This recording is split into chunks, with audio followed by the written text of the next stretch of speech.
towards Nyeri, leading out towards Langata Road, it's looking slow already, especially at the exit. All right, where we're seeing traffic elsewhere in the city on Kiambu Road, coming and joining with the Thika Superhighway. Far back as survey, the service lanes are looking pretty good. 6 the main highway, and you'll be in a little bit of a pickle, but it's moving. It's not in a bumper-to-bumper situation just yet. Around about 4 minutes after 6 o'clock, let's see what it looks like through the rest of the morning. Give you more details as we go along. SpiceFM KE, that's how you can get in touch with us on Twitter. Text on 40127.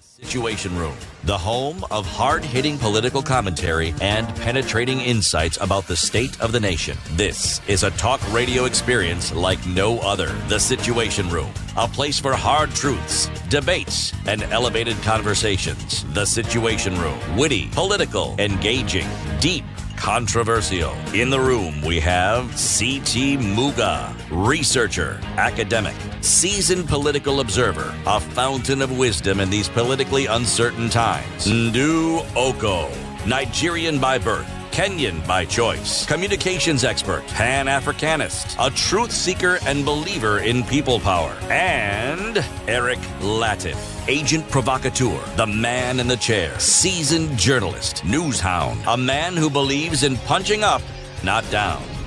This is the Situation Room. The only way to start your day. The only way to start your day. It's 6 minutes past 6 o'clock this Wednesday. I wanted to say Saturday, but okay, it's Wednesday. Good morning, and how are you doing? Siti Muga? Yes. How are you? I am well, thank you. It's like the Boxing Day of Madaraka Day. Okay. Is it not? If you say so. It's like the day after the festivities, and you're like, okay. We saw many things happening yesterday, but welcome to the 2nd of June. How did your day pan out yesterday? These holidays, that includes Saturday and Sunday, my days tend to be quiet. Saturday and Sunday are holidays? Yes, they're holidays. Oh, okay. When I don't have to, I still wake up at the time I wake up, but I don't have to be on Mombasa Road to come to the studio. It's a holiday. It's a holiday. It's a break. C'est vrai. Holiday is a break. Yes. Okay.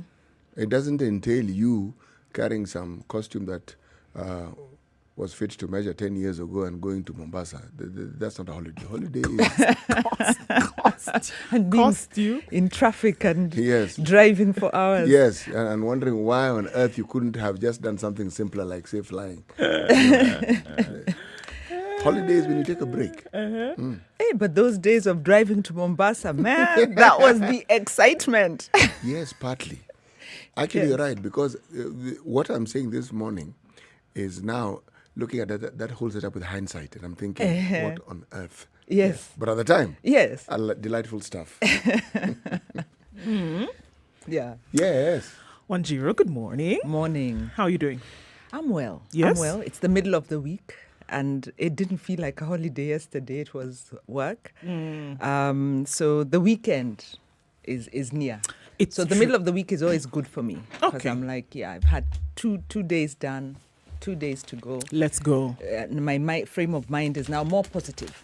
Okay. Yes. The president said some interesting things yesterday, and we're going to get into that at 9 o'clock.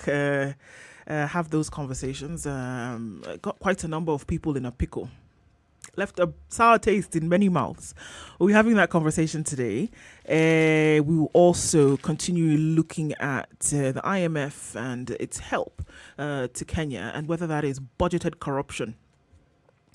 We're also going to have a fighting fakes conversation today, looking at the news that has been making its way through over the last 1.5 years, especially with COVID. How then can we tell what is true information, what is false information?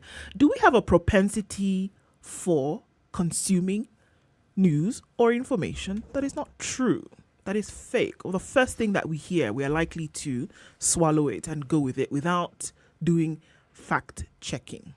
There has been a lot of information that has come out from with COVID. What is a cure? What is not a cure? What is a treatment? What you can or cannot get? Can you get it if you're have higher levels of melanin in your skin? Will you have I I mean, there's been a lot that has come out. How do you pinpoint the truth? We'll be having that conversation today with Dr. Mercy Career and looking at, a lot of those. So there's a lot of stuff for us to talk about today. So Karibuni Nyote, thank you for joining us in the Situation Room this morning. We're going to talk to a few of you who are online in a short while, and we're going to kick things off this morning. First of all, starting to look at what's going on with COVID-19 around the world. All right, so we're looking at 171,933,153 COVID-19 cases on the globe. The numbers still continue to rise. Although the World Health Organization told us a couple of days ago that they see general decline of numbers. There was a time about 2 months ago when they announced this and there was a decline in numbers, and then we had a resurgence of these numbers, and so now we're going back to the place where we see a decline. There is still the need for vigilance when it comes to COVID-19. Okay, so let's look at specific countries that were trouble spots and still continue to be just that. 34 million cases in the US, 34,136,738. Now 28,306,883 cases in India, and 16,625,572 cases in Brazil. Looking at the top 5 countries in the world, France, 677,172, and with Turkey, with 5,256,516. Some interesting information. The Copa America, which is a very popular tournament that takes place in South America, is being held in Brazil. You would think that with all that has happened in Brazil in the last couple of months, that they would be very careful about the decisions being made to host such huge events. And the president, surprise, Bolsonaro has decided, you know what, I'm defending this. This is a decision that we've taken to go ahead and host this tournament. And he's defended it by saying, look, we got to do this, otherwise we will lose even more. There has been widespread criticism after the South American Football Association announced Monday that Brazil would be hosting the event due to start next week. A Supreme Court judge has ordered President Jair Bolsonaro to provide more information in the decision. Brazil has been hit hard by the pandemic, obviously, with now 463,000 deaths. Bolsonaro said the decision was not up for discussion and that the tournament, which involves players across South America, did not pose a health risk. He said Tuesday that he had spoken with the health minister and they had agreed to host the event. We have to live, is what he's saying. As far as it is up to me and all the ministers, including the health minister, it is all decided, he said to supporters in Brasilia. From the beginning, I have said about the pandemic, I regret the deaths, but we have to live. And the decision has been criticized by a number of lawmakers in the country. He's never let up on his stance. He's always said, look, we know that there are deaths. I feel bad about it, but we have to live. What can we do? We can give money to the citizens. We can try. But in terms of shutting the country down, we're not going to do that. How's that working out? It's not working out very well. Giving money to the citizens. It's not working out very well, unfortunately. This is the same man who, in many speeches, supported the dictatorial reign of the army. Which army, in his youth, he was a captain in. So, his decision-making process, much as he keeps saying it is in the interest of his people, I highly doubt it. How can something be in the interest of your people and they're dying needless deaths? They don't need to die. No. The path to ensuring they don't die is clear for everyone who wishes to see. It's clear. And people who've overcome these massive deaths and situations have followed a certain path. And we've seen the results. He thinks he's going to reinvent this wheel and ensure that the actions he's taking, when clearly the actions he's taking, other people have also taken with extremely dire consequences. I mean, we're looking at a tournament that's bringing together millions of people in enclosed spaces over a 2 to 3 week period, almost a month. Having such a leader is like mess. a curse. And it is about leadership. It's At about the end of the yes, day, I it's mean- Modi in India, God rest his soul, Magufuli in Tanzania. It's the leaders who refused to acknowledge the science and the responsibility that goes with it and made bad decisions at the cost of many lives. And that's the and now he's holding on to, quote unquote, the honor of his decision, because Honor. that's what I'm saying, quote unquote, for him, he cannot repeal it because he would be seen then as weak before the eyes of those who are his supporters. So he's not going to come back and say, okay, on second thought, let's maybe scale back a little bit, because then he would appear weak in the eyes of those whom he had stood his ground on the countless decisions that he had made to their detriment.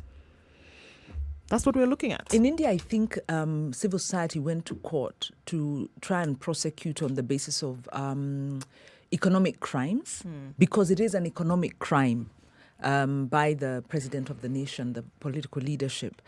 But of course, you can go to court, but people have died and people are dying needlessly. Yeah. And setting the entire campaign to quell the virus back, because the mismanagement in one country impacts everybody else. Everyone else. Look at the night and day situation in the U.S. The Trump administration had similar sentiments, and look at the number. America led for the longest time in the rate of infections and deaths that were COVID-related. You have a new president. It's changing before our very eyes as we see. The leadership factor cannot be ignored, that's for sure. Yes.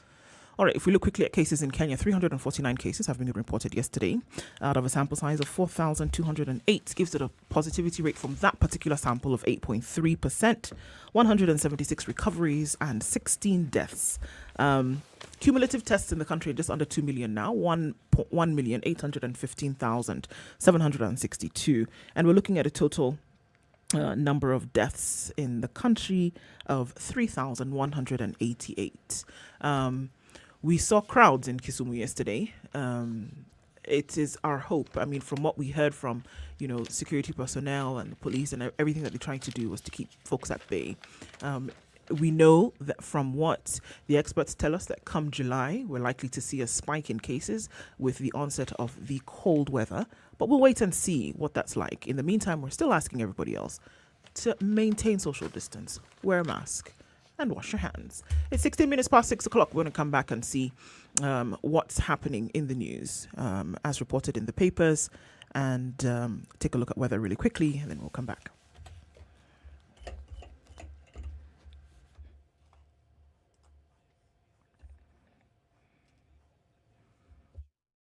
This is the Situation Room, the only way to start your day. Spice up your life. 24/7, around the world, non-stop. This is SpiceFM.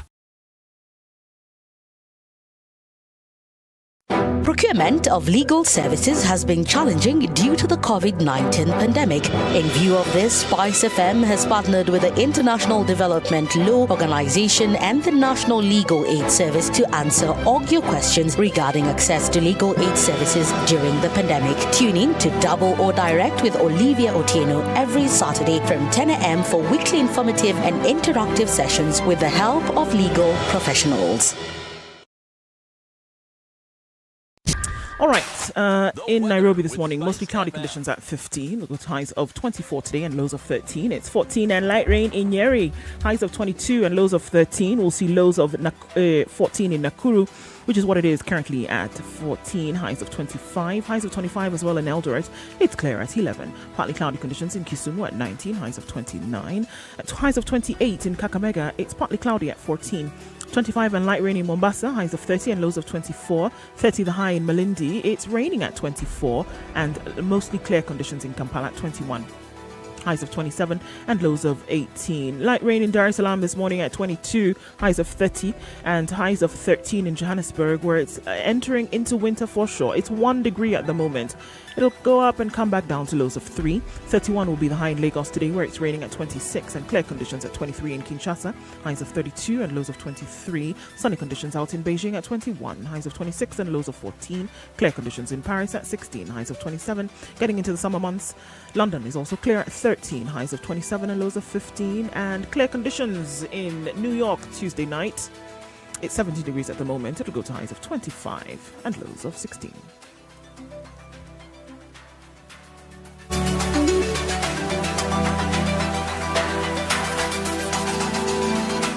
You know, when you see someone being jailed, a governor or two or someone who stole, then people will fear. Because our problem is not the borrowing, it's the stealing.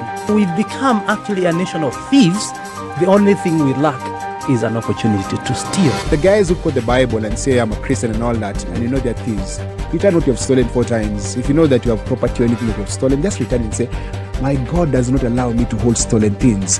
We are also a reflection of you, because you elect us. You know, we don't get into our office by ourselves. We are a reflection of the people who elect us. We don't want to go to the streets. We have a constitution that enables us to assert our will. When the legislature are now being taken as hostage by the executive for whatever reason, we are now bound by what they want us to do. This is just outside the realms of reality. We have impunity written into the DNA of our political class. How old were you when you learned that Jeshi la Wokovu is Jeshi la Wokovu? I can't say it very well. And everyone knows.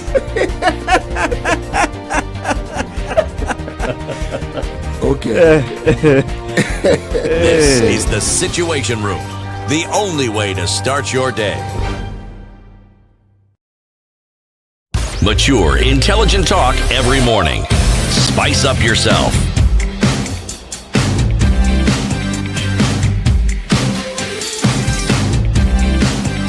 Mornings done. Tuned in from this morning on SpiceFM KE. The live streams are up on Facebook, YouTube, and Twitter. 94.4 in Nairobi and 102.5 in Kisumu, as well as other towns around Kenya. This is the Situation Room. Ndruko, Siti Muga, and our guest host for today, Wanjiro Gikonyo, in the studio with you today. As we're kicking things off and looking at what's going on in the news, let's start off with today's proverb. A cutting word is worse than a bowstring. A cut may heal, but the act of the tongue does not. Again, City, please. A cutting word is worse than a bowstring. A cut may heal, but the cut of the tongue does not. Very true.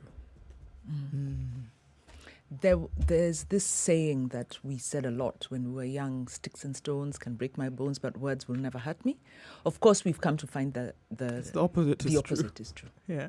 That the words cut and inflict a lot of damage. And you can't take them back. Can't take them back once they're out.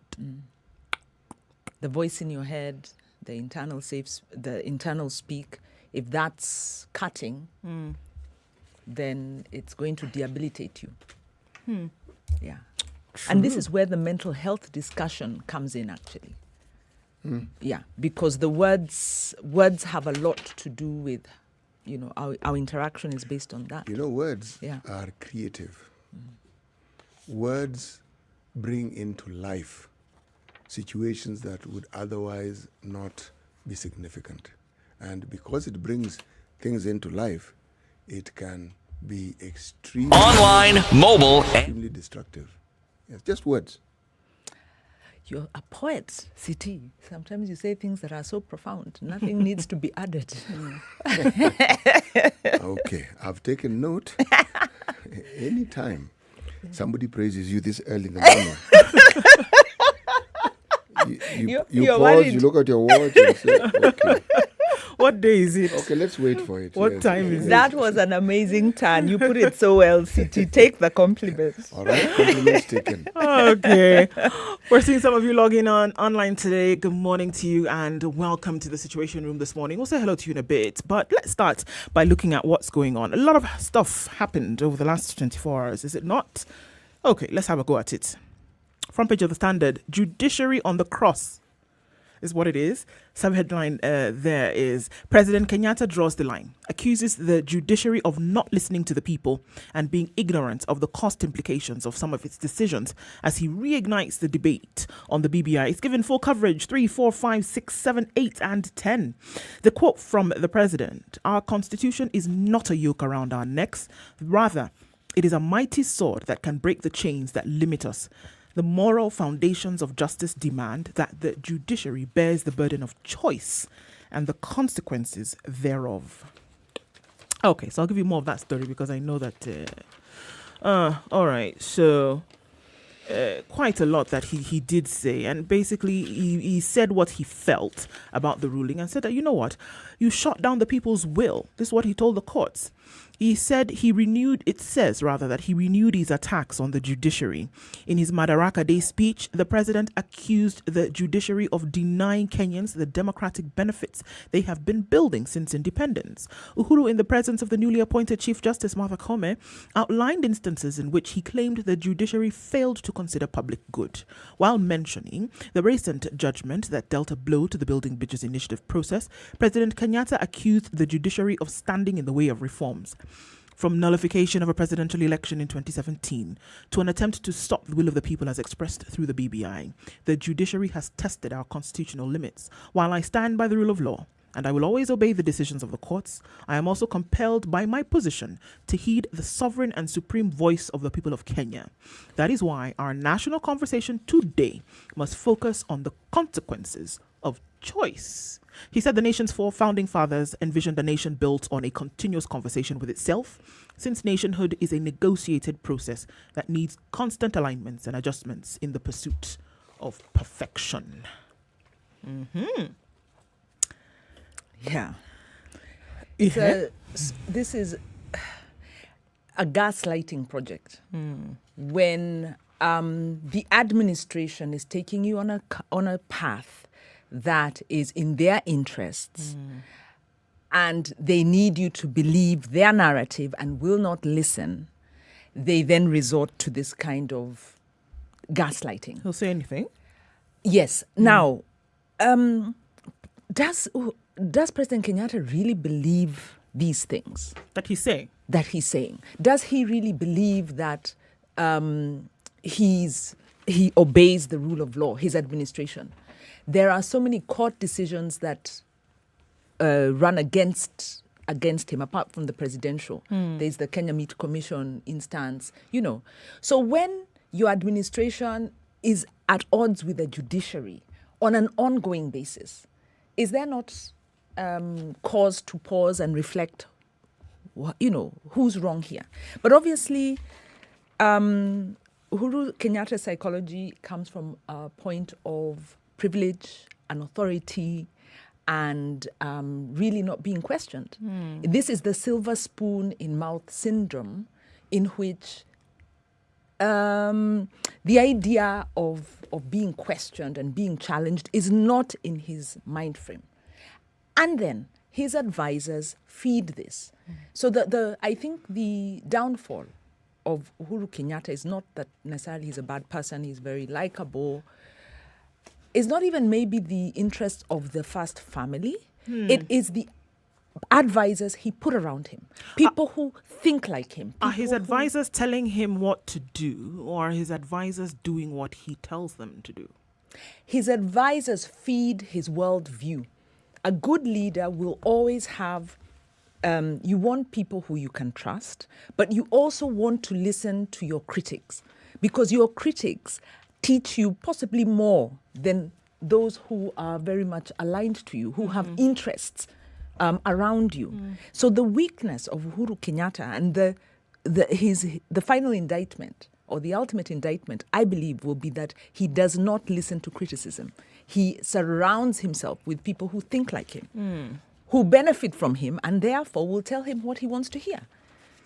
You asked the question. I mean, we're going to go into this in further detail later on in the show, but does he really believe what he says? Well, it does sound convincing that he is convinced of these things that he is saying. He is convinced that the judiciary is a stumbling block in the development of this nation's democracy. He's the prince. You do not question the prince. And the prince has surrounded himself with people who tell him, who think not necessarily think like him, but feed his, this illusion. And coming from him, the BBI is the people's will.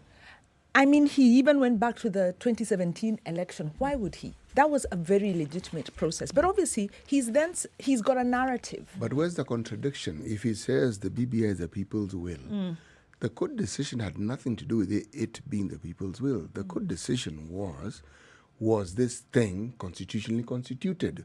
Did it follow the rule of law? It was illegitimate as far as the court was concerned. If you want to extend the argument and bring in the will of the people, then you would have to argue that everything within the constitution looks at and takes care of the will of the people.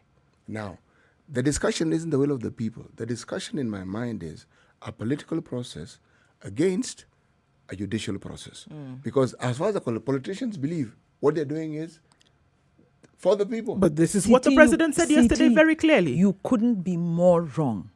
Because the central theme of the BBI ruling was the will of the people.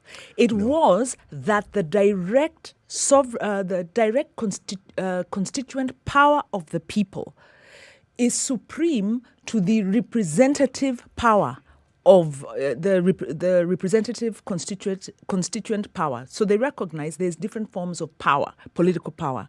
There's the direct constituent power, there's a representative power, which is the politicians, and then there's also the administrative, which is the executive arm. And the main thread of BBI is saying that a public petition can only be brought by the people. And so if you want, and the change of those locked clauses, because they are locked articles of the Constitution, those changes can only be brought by the people. Yes. So even when he says this, what President Kenyatta is actually saying is that trash Article 1. Political power supersedes. You don't know. Because where does he say that exactly? Follow my train of thought, City, and I'll try and communicate. Okay. The BBI ruling, the underpinning principle is that only the people can change the constitution, and only the people can bring a popular petition. Politicians cannot. That's the central tenet, and that's why you can't even overturn that ruling. Because to overturn that ruling, you not only have to look at the 18 or so issues that the court isolated, you also have to come to the interpretation of the direct constituent power of the people. Okay. So when he says this was a people's process, he's been misadvised, because the court said a moment to discuss this later. Yes, we can. We'll talk about it for an entire hour. But we've got to take a look at what's going on the roads right now. We're going to come back and comment a little bit more on this, because it's right in the face of the news. It's 29 minutes to 7 o'clock. It's Kenya's biggest conversation. This is the Situation Room.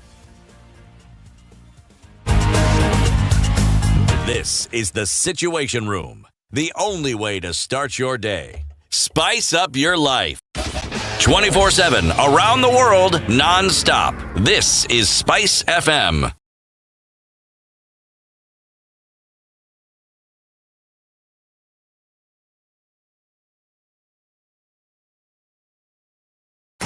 Are you ready? Okay. SpiceFM.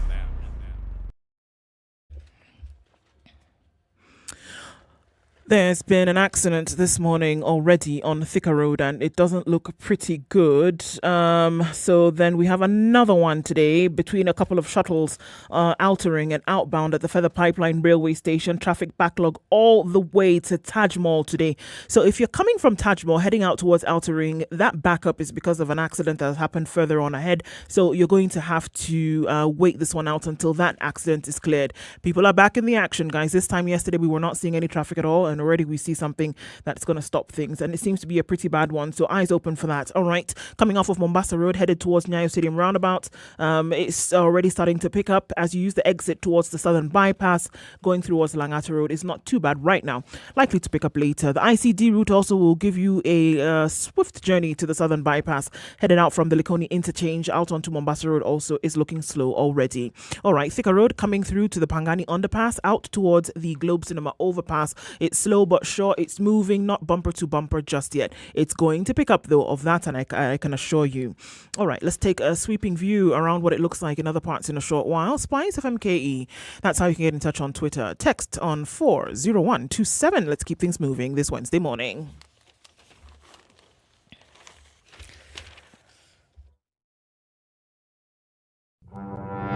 There are so many people peddling what is false, and that it bears remarkable resemblance to what is true. Politicians have their agenda, and their agenda is to use every opportunity to sell that agenda and to loot this nation. I have seen major strides that are done in this country when we talk to each other as against talking at each other. We start getting back into the tribal cocoons which were put to us by the colonial powers. You know, they gave us physical freedom but not mental freedom. We're still mentally colonized today into these cocoons of tribe. Now, if you live in an area where it's difficult to find a dog, He's a goat.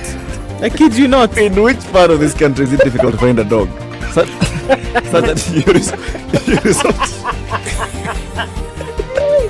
Nafande hii umbo yako iko na pembe. hii ni umba special. This is the Situation Room, the only way to start your day.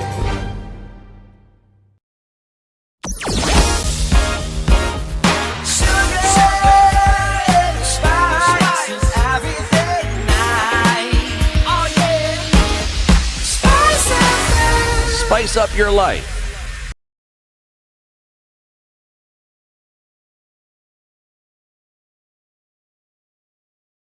Mature, intelligent talk every morning. Spice up yourself. It is Kenya's biggest conversation. You're listening to the Situation Room this morning. Thank you for joining us. I can see all of you who've logged in this morning and saying hello. Yes, live stream on Facebook, not yet. It's being worked on and we should be back live stream on Facebook in no time. But stick with us on Twitter and YouTube. We're taking a look at what's going on in the papers coming off the conversation, which we will definitely have later, about the expressions made by the president yesterday at the Madaraka Day celebrations and, you know, what this means, what it portends for the country. Okay, other headlines in the papers today. Well, there's, well, let me call it a storm that is brewing. It is not one incident, but three incidences.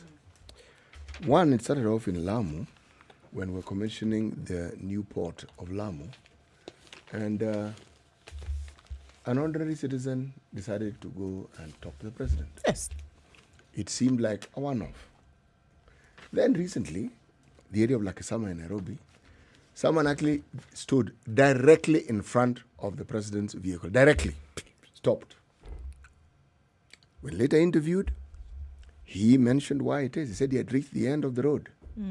Then, yesterday, there's a gentleman in Kisumu who also, despite all the security, leapt, got into the stadium, and was running in the direction of the dais. Okay? These aren't people who wished to cause any mayhem or harm. These are people who clearly had a problem that they felt could only be dealt with if they addressed the president directly. Now, it may seem like, well, these enthusiastic citizens. Actually, no. Pause for a second and ask yourself what it is that makes a citizen, knowing very well how the president is protected. Essentially, you could be shot. You could be shot.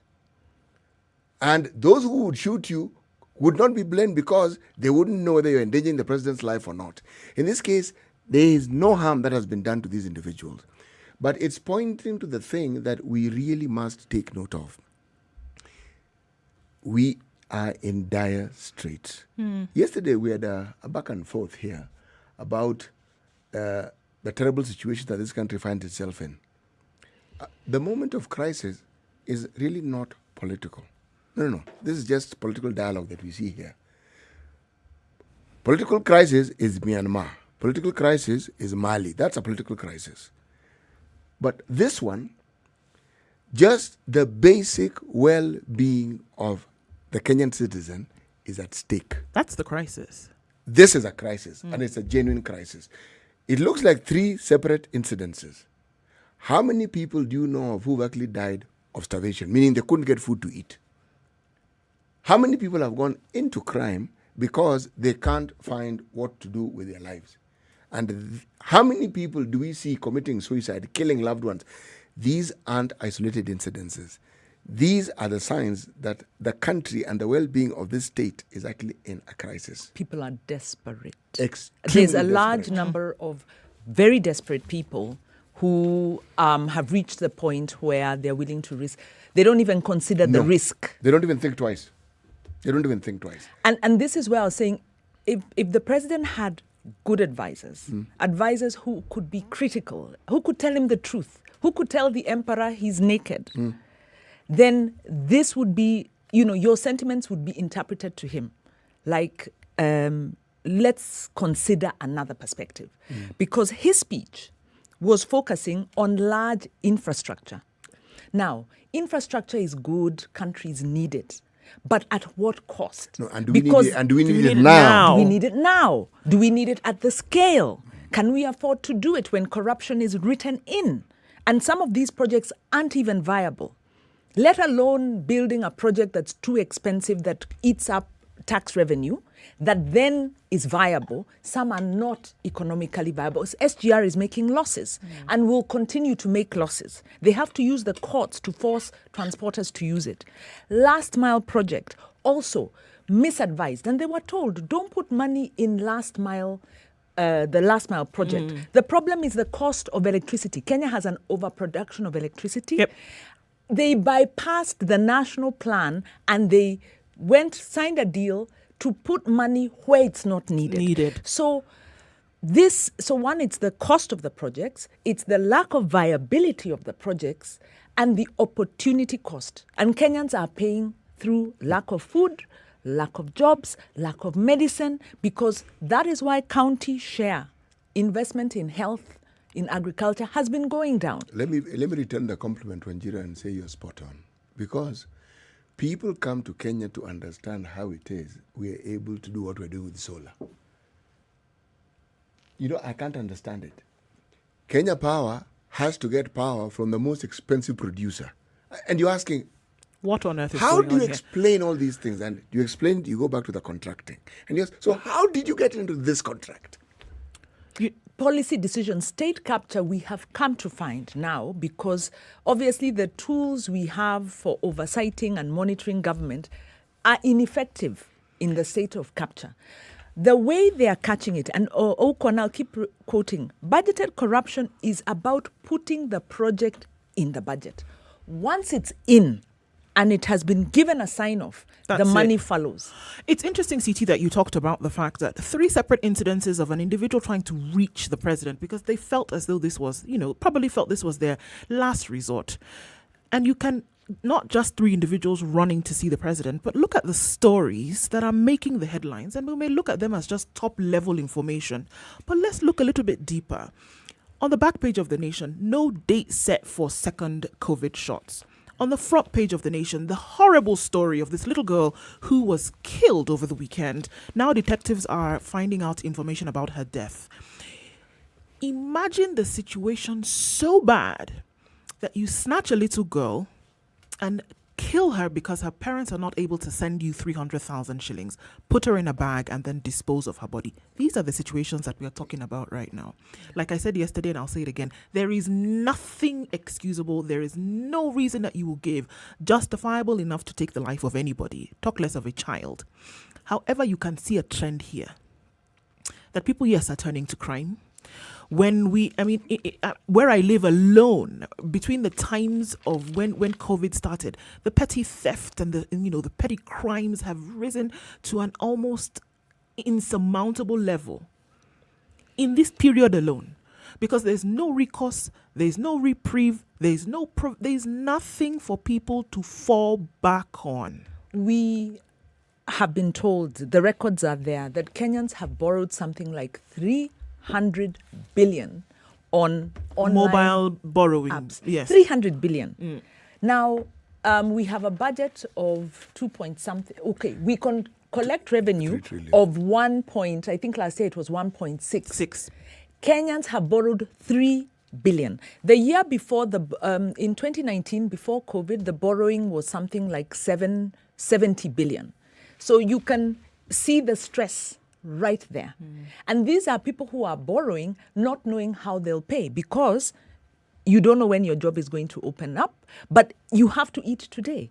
Your children have to go to school today. You have to go somewhere to look for the job, and you need transport to do that today. And then the government's rescue package was 53 billion only. Then in that rescue package, some of the projects they put in there were already ongoing projects. You know, the problem is that the devil is in the detail. And this government is very smart. in masking its real intentions because it cloaks them. So that if you were to measure, and there's a COVID report that was due to be published end of May rather, saying where did the money go, you will see that the amounts government committed to the COVID response are less than what they actually spent. So government is used to Kenyans making do on their own because Kenyans jipanga jisort. And they are used to wasting our taxpayers' money. But COVID, there is no space for Kenyans to jipanga. The government is. I wouldn't use the adjective smart when I'm referring to the government. And the reason is this: all the individuals who have brought us to this situation that we're discussing. How on earth do you put the word ingenuity and short-sightedness in the same statement? Because these are short-sighted people. Yeah. There's no ingenuity here. In fact, what you require for that level of short-sightedness is stupidity. They are not stupid. Oh, yes, they are. Because how are they able? How are they able to keep doing this? But that is we have the strongest law. But that is the short-sightedness most I'm robust talking law. about. It seems like they're it's smart. smart crooks. You know, They're smart crooks. not even smart because when you're smart, you get away. If they've gotten away, we wouldn't be discussing this. We would be completely wondering, discussing other issues and marveling. But we see it, so they can't be that smart. But we see it and we can't do anything about it. So no. what is? So if it's not smartness, what is it? Actually, no. I mentioned this yesterday. Something is not as the president of the Law Society mentioned. He's not going to the streets. Something is what we're doing here. That is something. Because these things that we keep saying and we think we take for granted, there are people who have no clue. They don't know. They don't understand it. Believe me, any action that is taken that is self-serving is short-sighted. There's nothing clever about it. It's short-sighted. The reason I say smart is because how do you commandeer the economy of a country managed under a democratic constitution with really smart people and get away with it? Or maybe they haven't gotten away with it, but whether it's the Eurobond, whether it's the SGR, because these are big investments. And, Kenyans think, well, they're out there, but these big investments eat the money that would now be used to provide the services they need. So Eurobond matters to Kenyans, SGR matters because there is an opportunity cost. And this is why this man had to march to the president. So the reason I say they are smart, and maybe CT is right. They are just crooks and they lack honor, and those who are supposed to oversight them lack honor and motivation to defend Kenyans. But they have managed to destroy an economy that was on the trajectory of growth and is now in recession on its knees, begging to the IMF to bail us out, and even then continue to borrow, to give exemptions to the Japanese and to tout the very infrastructure projects that have driven us here. It is madness. I'm still going to stick on the point that Kenyans actually don't know. The majority of Kenyans do not know what is happening with some of these things that you see here. Mention Eurobond as an example and take it out there and see how many people actually know what was happening in that process. How do you agitate for change over something that you do not know and you do not understand? And I think that is why it is extremely important to unpack some of these things. That what exactly happens? And I keep saying, paint a picture for Kenyans of what your world could actually look like, void of corruption. But a recent survey showed that Kenyans know that the country has overborrowed, that debt is not bad, but it is bad when it's used for corruption, and that debt is negatively impacting the lives of Kenyans. Kenyans know that. Kenyans where? No, but it was a survey, it was a national survey. Up to that, it was a national survey. Point, so people know, but what do they do about it? No, they don't know. No. Knowing is, you see, let's talk about having knowledge of a subject and intimately understanding it. You can tell me medicine and I'll say, okay, good. Doctors go about treating people, yes. Fantastic. Or you tell someone ARVs are good for you, but do you know how ARVs work? Why it is that they are good for you, what they actually do in the fight against the virus. We do not know the details of what it is that corruption does to us directly. Not really. People... That is what I'm saying. Or what your world would look like without corruption. I agree. I think I understand where you're coming from. But I also put it to you, it's not knowing the technical details that is important. It is making that information relevant to your livelihood. Or making that information available. Available even. You can imagine somebody who is in a place whereby they cannot take their goods to market because of a dilapidated road, right? And there is a road budget, an annual road budget. These individuals don't know that there's an annual road budget. They do. Hold on. They know. So they do not know that this budget or this money is being used for something else, or that somebody is sitting in a position whereby they have siphoned that money for another purpose. Now you can imagine if somebody is aware that now, okay, if this road is actually, if this road is fixed and fixed properly, I will be able to do 1, 2, 3. If you paint a picture continually of what a world void of corruption, for example, would look like, when it doesn't happen, people are more likely to rise up. I think Kenyans know, the surveys tell us Kenyans know, the disconnect is in two parts. One, what can I do about it? So there's a despondency. And in fact, part of the risk we run in talking about what government's not doing and violation of the law is we are pushing Kenyans more into a state of helplessness, because they're like, but we passed the constitution. And then these people still continue to steal and we still continue to suffer. It creates despondency. The other part that Kenyans don't know is this thing, the political education, what Paulo Freire calls education for liberation. They don't link these facts to their voting choices. So I agree with you, but I think what we need to crack is what can we do about it, and how do we turn the knowledge and the disaffection into action. All right, it's 9 minutes to 7 o'clock. This is Kenya's biggest conversation, taking a look at what's making the news today. SpiceFM KE on YouTube and Twitter today. We'll be back in a bit, and the conversation continues.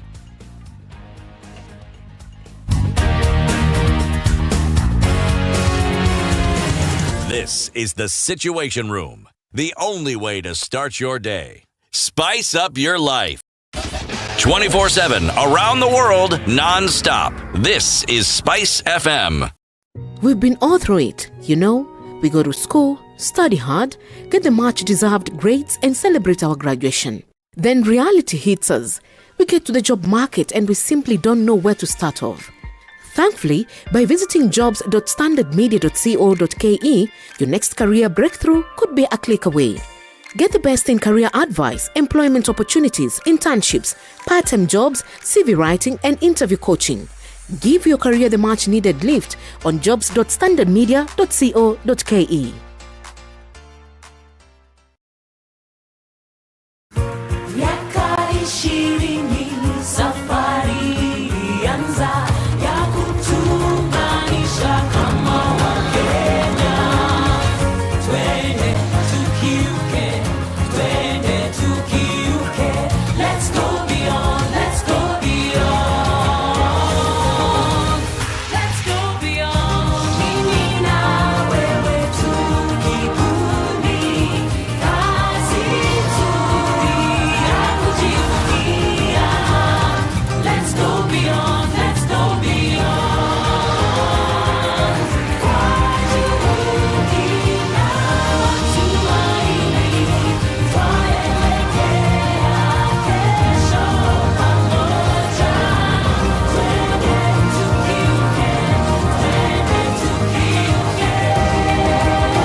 Mature, intelligent talk every morning.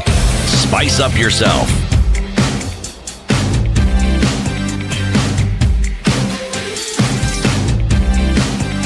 Mornings done right. 94.4 Spice FM, Nairobi. Okay, here I am. 7 minutes to 7 o'clock, and we continue the conversation of what's going on in the papers. Even as we look at these stories, I'm still going to go to the last moments of the murdered Chantel and more information that's coming out as a result of that. It's covered in The Nation today. A witness says a light-skinned woman left with Chantel holding her hand between 3 and 4 p.m. Fresh details on the abduction and killing of 8-year-old Chantel Nzembi have emerged, indicating the girl was taken by a light-skinned woman as she played with other children outside her parents' home in Kitengela Saturday afternoon.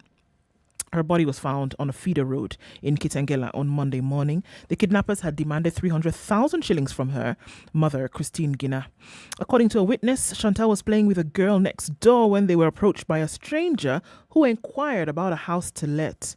The witness told detectives that the woman left with Chantel holding her hand between 3 and 4 p.m. The other girl's mother, in an earlier statement to detectives, said her children had left with a relative on a visit on Friday evening. According to Chantel's mother, a woman with a gravely voice called her about 70 times, demanding the money. When the family was visited, relatives and friends had gathered to console the bereaved. There was a heavy presence of detectives in the neighborhood. Chantel's school uniform, inscribed with her initials, hung loosely on a curtain partitioning the living room. She said the abducted last called her at 8:47 a.m. Monday, moments before her last-born's body was found. We are still in darkness and hope the investigations will be speeded up, she said. According to one of the investigating officers, detectives are following a lead that would help unravel the mystery surrounding her death. Ngina's other child is in boarding school. So it looks like somebody actually came along and picked up this little girl, but they're continuing with investigations. Such needn't happen ever. All right, Citi, what have we got on the Business Daily today? I'm actually looking at the Star. Okay, go ahead. And there's this story of this gentleman, the Somali-American Mohammed Bashir Mahmoud, and the saga. There was a story of the FBI being involved.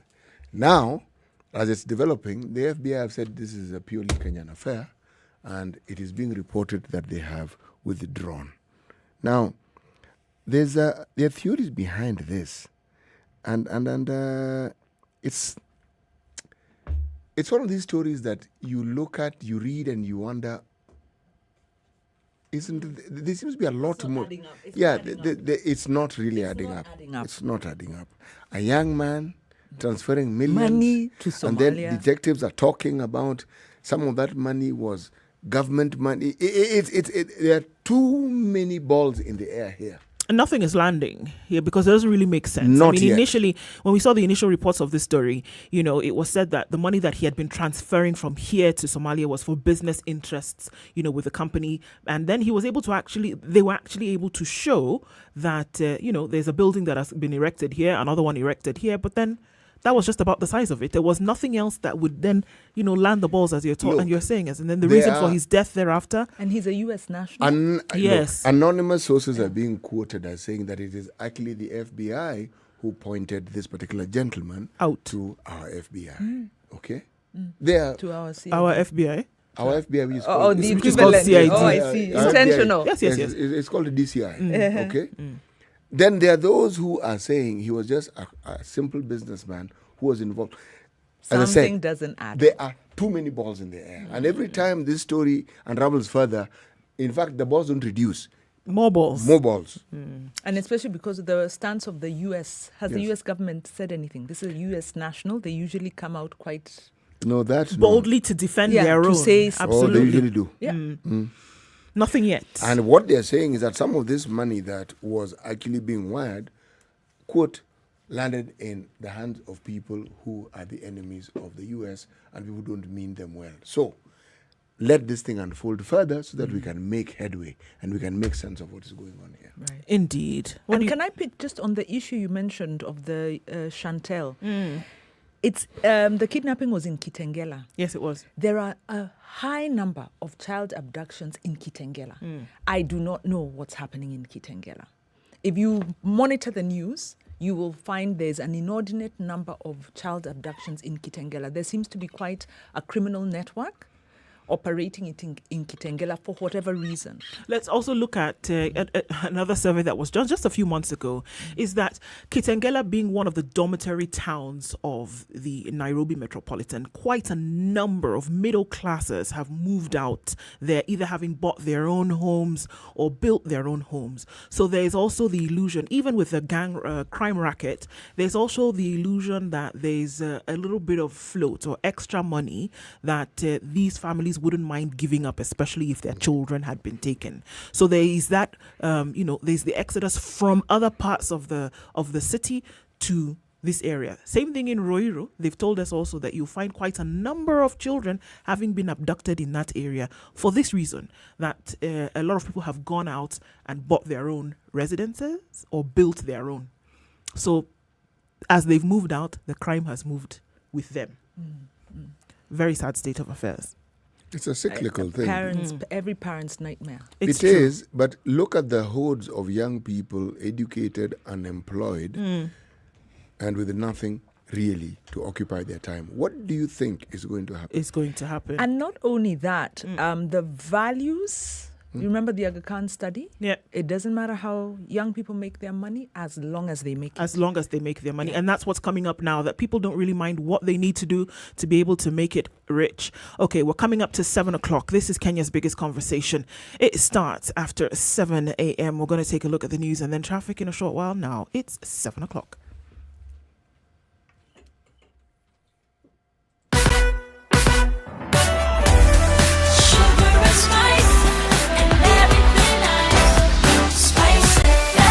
Spice up your life. The latest news from around the world. 94.4 Spice FM.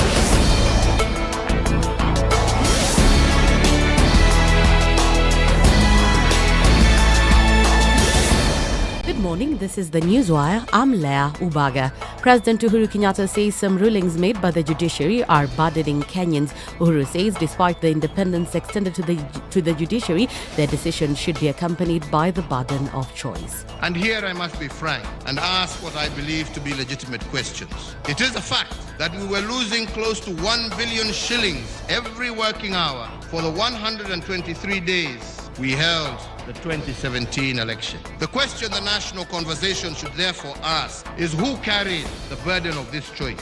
Was it the judiciary or the people? The truth of the matter is that it was the people who carried the burden of the choice. Uhuru further says the court failed to consider some crucial facts while making its decision on the BBI. He says the BBI was initiated with millions of Kenyans, its aim being to build bridges, create inclusive politics and end ethnicity. The judiciary would have asked itself another question. Can Kenya truly be a democracy if the people are denied the opportunity to express their sovereign and supreme choice at the ballot box on the basis of elevating technicalities over the overriding objectives of the law? Our constitution, fellow Kenyans, is not a yoke around our necks, but rather it should be a mighty sword that can break the chains that limit all of us as citizens. Meanwhile, ODM's leader Raila Odinga says that he'll support President Uhuru Kenyatta in getting justice for the BBI. Leo yote sio siku ya kusema mambo mengi zaidi, lakini tunakukaribisha hapa Kisumu. Wameona yale ambayo umefanya, hakuna haja kuyarudia, na macho wataona, lakini sisi tunasema tunataka tusonge mbele pamoja, tuunganishe Kenya pamoja. Na hiyo ndio maana ya BBI. Elsewhere, Deputy President William Ruto has applauded President Uhuru Kenyatta for all the projects he launched in Kisumu during his 3-day visit. Ruto says the projects will create job opportunities for numerous youth. Launch of various projects in this county, it is a testimony that there is a government that works and delivers. And it goes to confirm two things. One, that a government that delivers is good for everybody, irrespective of how and who they voted for. And secondly, that a government that delivers brings the country together. The government has upscaled contact tracing and testing in the country to determine the level of spread of the Indian variant in the community. The first case of the Indian variant was detected in the country on May 5th, with data from WHO showing the variant has now spread to at least 50 countries. The Health Ministry says increased testing and genomic sequencing of a significant number of people will help determine the extent of spread and inform whether tougher measures can be taken, especially in the Lake region where the first 5 cases were reported. That's the Newswire. I'm Leah Ubaga.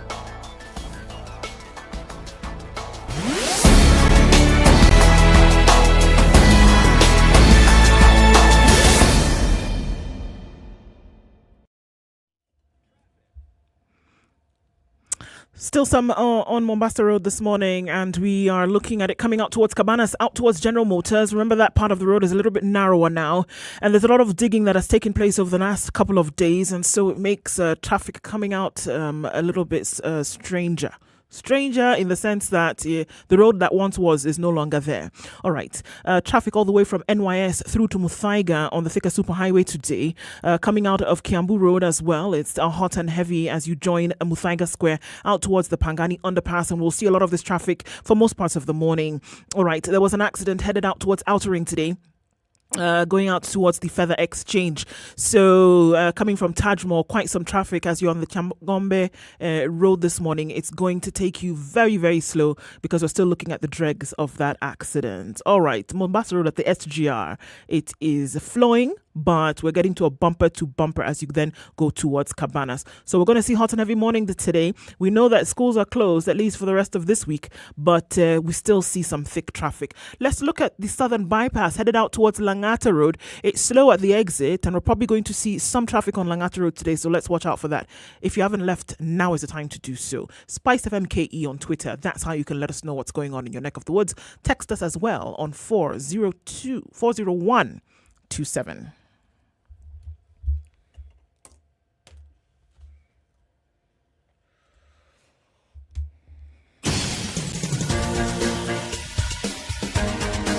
This is the Situation Room, the home of hard-hitting political commentary and penetrating insights about the state of the nation. This is a talk radio experience like no other. The Situation Room, a place for hard truths, debates, and elevated conversations. The Situation Room, witty, political, engaging, deep, controversial. In the room, we have C.T. Muga, researcher, academic, seasoned political observer, a fountain of wisdom in these politically uncertain times. Ndu Oko, Nigerian by birth, Kenyan by choice, communications expert, Pan-Africanist, a truth seeker and believer in people power, and Eric Latin, agent provocateur, the man in the chair, seasoned journalist, news hound, a man who believes in punching up, not down. This is the Situation Room, the only way to... On this Wednesday morning, the 2nd of June, 2021. This is Kenya's biggest conversation. It's the Situation Room. Where are you tuned in from this morning? Just a reminder, because folks are asking, where are we? Okay, 94.4 in Nairobi, 87.9 in Mombasa, out to 96.0 in Nakuru, 96.7 in Eldoret, 90.9 in Nyeri, 102.5 in Kisumu, and 97.7 in Malindi. Live streams are up this morning as well on Twitter and YouTube. Still to figure out that Facebook situation, but it will be fixed in no time, and you can continue the conversation with us. As we kick into the conversation for this hour, let's start things with Proverb. CT. Right. A cutting word is worse than a bowstring. A cut may heal, but the cut of the tongue does not. Yep. The cut of the tongue does not. No, it doesn't. Careful what you say. Most certainly doesn't. Careful what you say. Okay. So, getting into our conversation for this hour, Ndu and CT and Wanjiro Gikonyo in the studio with you this morning. So we're continuing with our conversations and opening it up to a different angle today. And so we're looking today at the IMF and what Wanjiro will open up for us today in terms of budgeted corruption and how exactly this plays out. Wanjiro. Right. In essence, continuing on our theme of Kenya is in a debt crisis. And this crisis was then aggravated by the COVID outbreak. As far back as 2019, government was negotiating with the IMF for support. So the crisis precedes the COVID outbreak. And in April of this year, the deal was signed. And we officially went into the IMF austerity, IMF structural adjustment, fiscal consolidation program. The beauty with this is that the report and with the demands and all, and the disclosure and the conditionalities are all out in the open. Looking at this, IMF, of course, is focusing in its traditional areas, which is raising more revenue, and we talked about taxation. And we asked, are we being taxed to pay for corruption? But the IMF has also, in this report, given many good recommendations. You know, they are insisting on several anti-corruption strategies and activities. And the question is, much as IMF is making a lot of good sounds, making a lot of good demands on Treasury, we have to remember they are asking the government that has put us in this problem to then implement anti-corruption strategies against themselves. So the two experts we have with us today will help us, one, understand a little bit of what the IMF is asking. And then we ask the question, is there hope for us to be excited that this is the turning point in Kenya's war against corruption? And will those who have driven us into this crisis be brought to account? Well, all right. We're going to have that conversation today amongst ourselves, but then also bringing in the Executive Director of Transparency International, that is Sheila Masinde, as well as an advocate of the High Court, legal and political analyst and advisor, Dr. Alutalala Mukwana. Good morning to both of you. Good morning. Good morning, City. Good morning, Ndu. And Shiro, good morning. Morning, Sheila. Morning, Sheila. And morning, Dr. Good morning, Dr. Mukwana. Good morning to you too as well, Dr. Miss Masinde. All right. So Good morning. Good morning. All right. So as we start this conversation this morning, I guess just jumping in right into it, and we can start off with you, Sheila. We've been having this conversation for some time over the last few days. I mean, and of course, there are many who've been plunged into this conversation in the last few months. And if we're looking at this now, how far does the IMF program actually go in dealing with budgeted corruption?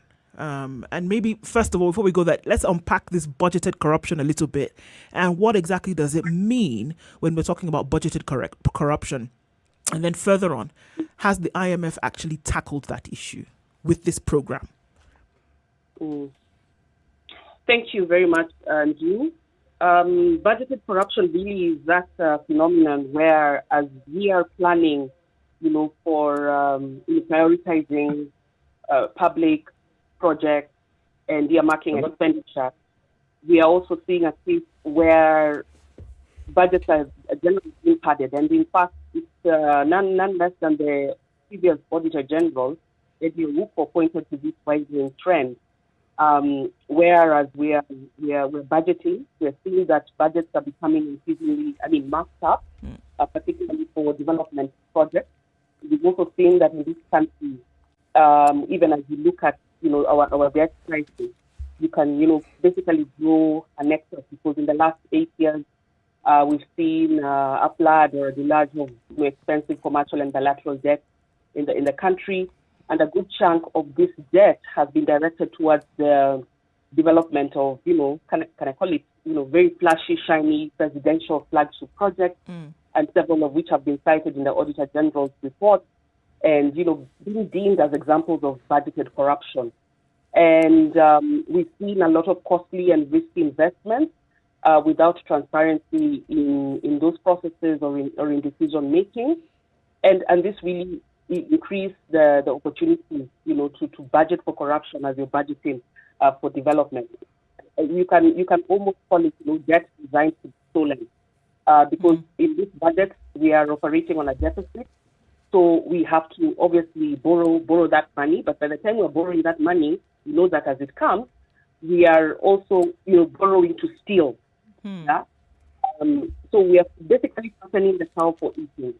And yet, as we have been trying to basically call that, the budget must be transparent. It must be an open process, and so must be the process in terms of, acquiring debt. But in our current situation in Kenya, where the budget process hasn't been what I can call fully participatory, fully open, and as well as the, debt acquisition, debt utilization, reporting processes, then we can obviously see that there's been an attempt to basically try to budget, for pilferage. That's my layman's explanation of, budgeted corruption. And has the IMF, I think working on an assumption as well that the IMF is fully aware, or this program is aware of the fact that these things happen. Has it done enough? Because there are different conditionalities that come with the money. There are certain things that are suggested that you must do as a country when they give you these funds and concessions. Have they dealt with this? Has the program dealt with this? Made a suggestion to say that this must also be tackled? Well, I tried to look through the entire program, including, the commitments that have been made by the Kenyan authorities, and also there's a memorandum of financial and economic policies that the government has put forward, and this is the technical MOU, where now the government has put in place the commitments. Particularly, I was looking at the commitments made towards building a strong anti-corruption framework, but also just looking at some of the mechanisms or proposals they've made towards ensuring fiscal transparency and better public finance management practices. I just know that throughout the document there's a risk management plan and analysis for the plan, of course. But I noticed that corruption is not really mentioned as among the risks, that there are risks to achieving or attaining a positive economic outlook, at least not explicitly. They talk about political risks, they talk about, expected weaknesses in state-owned enterprises, and also risks for poor implementation, and the capacity of the government to be able to implement some of those measures, and also fiscal pressures in the run-up, to the election and so on as we go towards 2022.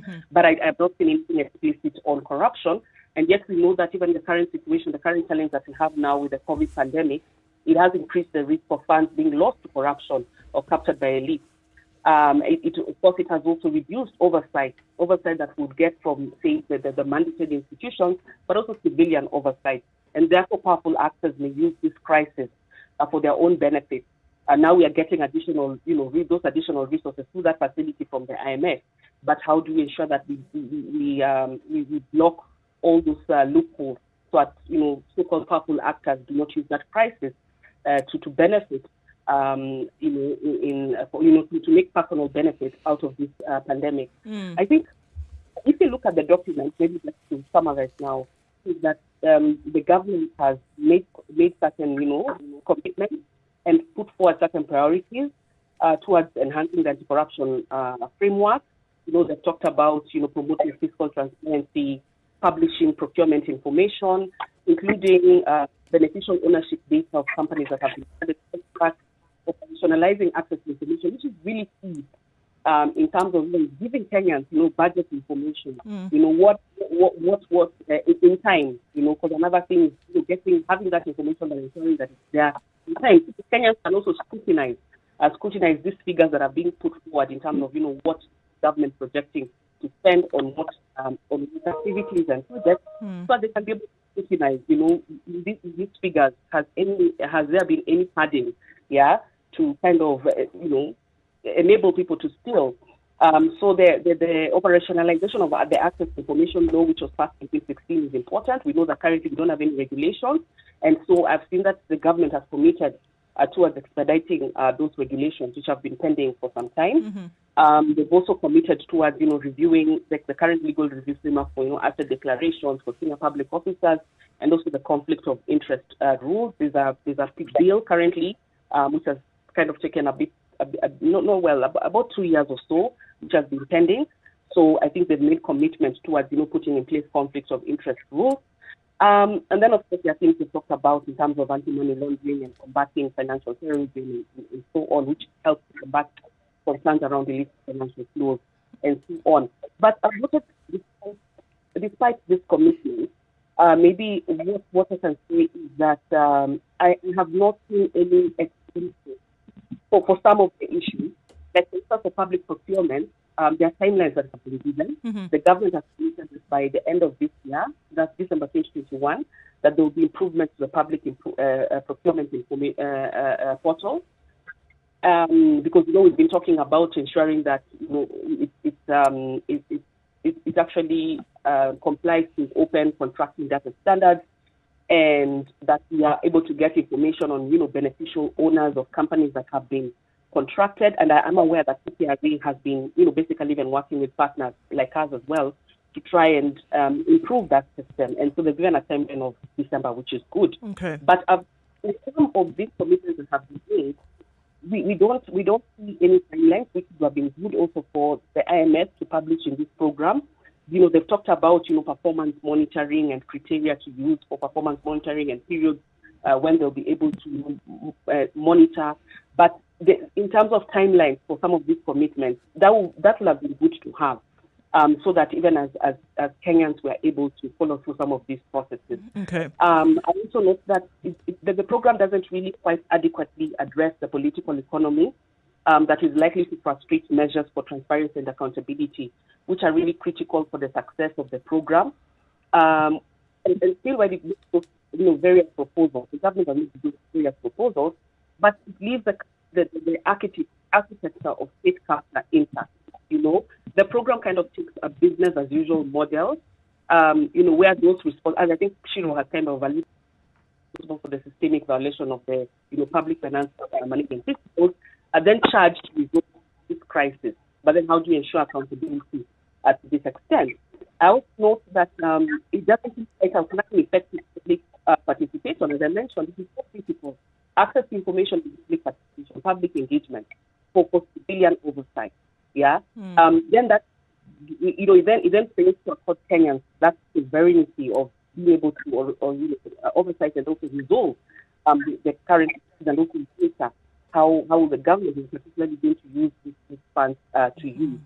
There's also that question of parliamentary approval, and I know we're talking about this later, but I just think that there's also nothing in regards to the role of Parliament. Well, even as you asked that question, I think I wanted to ask Dr. Alutalala this question now in terms of, on a national scale, what is then the role of Parliament in making then sure that some of these things are actually addressed, that these issues of corruption that we continue to talk about, that are budgeted for, that are actually addressed by Parliament? What is the role of Parliament in these processes? Thank you very much for having me, and thanks to my fellow co-panelists. I am a bit worried by the fact that IMF has proceeded to grant the facility regardless of what it is that is prevalent in the country. Before I talk about briefly the oversight role of Parliament, allow me one or two statements here to make. Sure. And say this. For whom does IMF act? If indeed IMF acts in the best interest of the citizens and the population of the country, and in the interest of the macroeconomic stability of the nation, then that leaves us with a few questions. Number one, the conditionalities that they are putting up front ought to make sense if IMF was the stranger in Jerusalem and therefore did not know what it is that is happening in this country. When they talk about various legislations, such as the conflict of interest rules, and etc., it is very clear that we have legislation that on its own, if implemented and if adhered to, this ought to have addressed the budgeted corruption mess. The Public Finance Management Act, for example, is very clear. It requires all public finance to be managed in tandem with the provisions of the Public Finance and Management Act. It has been flouted time and again. When the conditionalities by the IMF talk about the beneficial owners of the companies being non-upfront, in other words, in law saying that they will now lift what we call the corporate veil of the companies, this sounds sweet. But for God's sake, hasn't the IMF just witnessed several companies swindling billions of the COVID-19 funds, and the Kenyan government not doing anything to unmask the corporate veil of those beneficial companies to know who it is that is behind it? Is that enough for them to stop it? I mean, just before you go to your second point, sir, is that enough then for them to say, well, then we're not going to give this money? Because if you look at the origin of this fund, it is to do just that. And if you're asking the question that where is their interest then lies in what they were initially constituted to do. It doesn't come along with then caring about the countries that they're giving these funds to, really about what they do with them. They can set conditionalities, they can, set certain preferences, but at the end of the day, is that what they were set up to do? Should they be then really concerned and say, well, if you're not worried about corruption, if you're not sorting it out on a national level, then we will not then give you the money? It flies in the face on what they were originally constituted to do.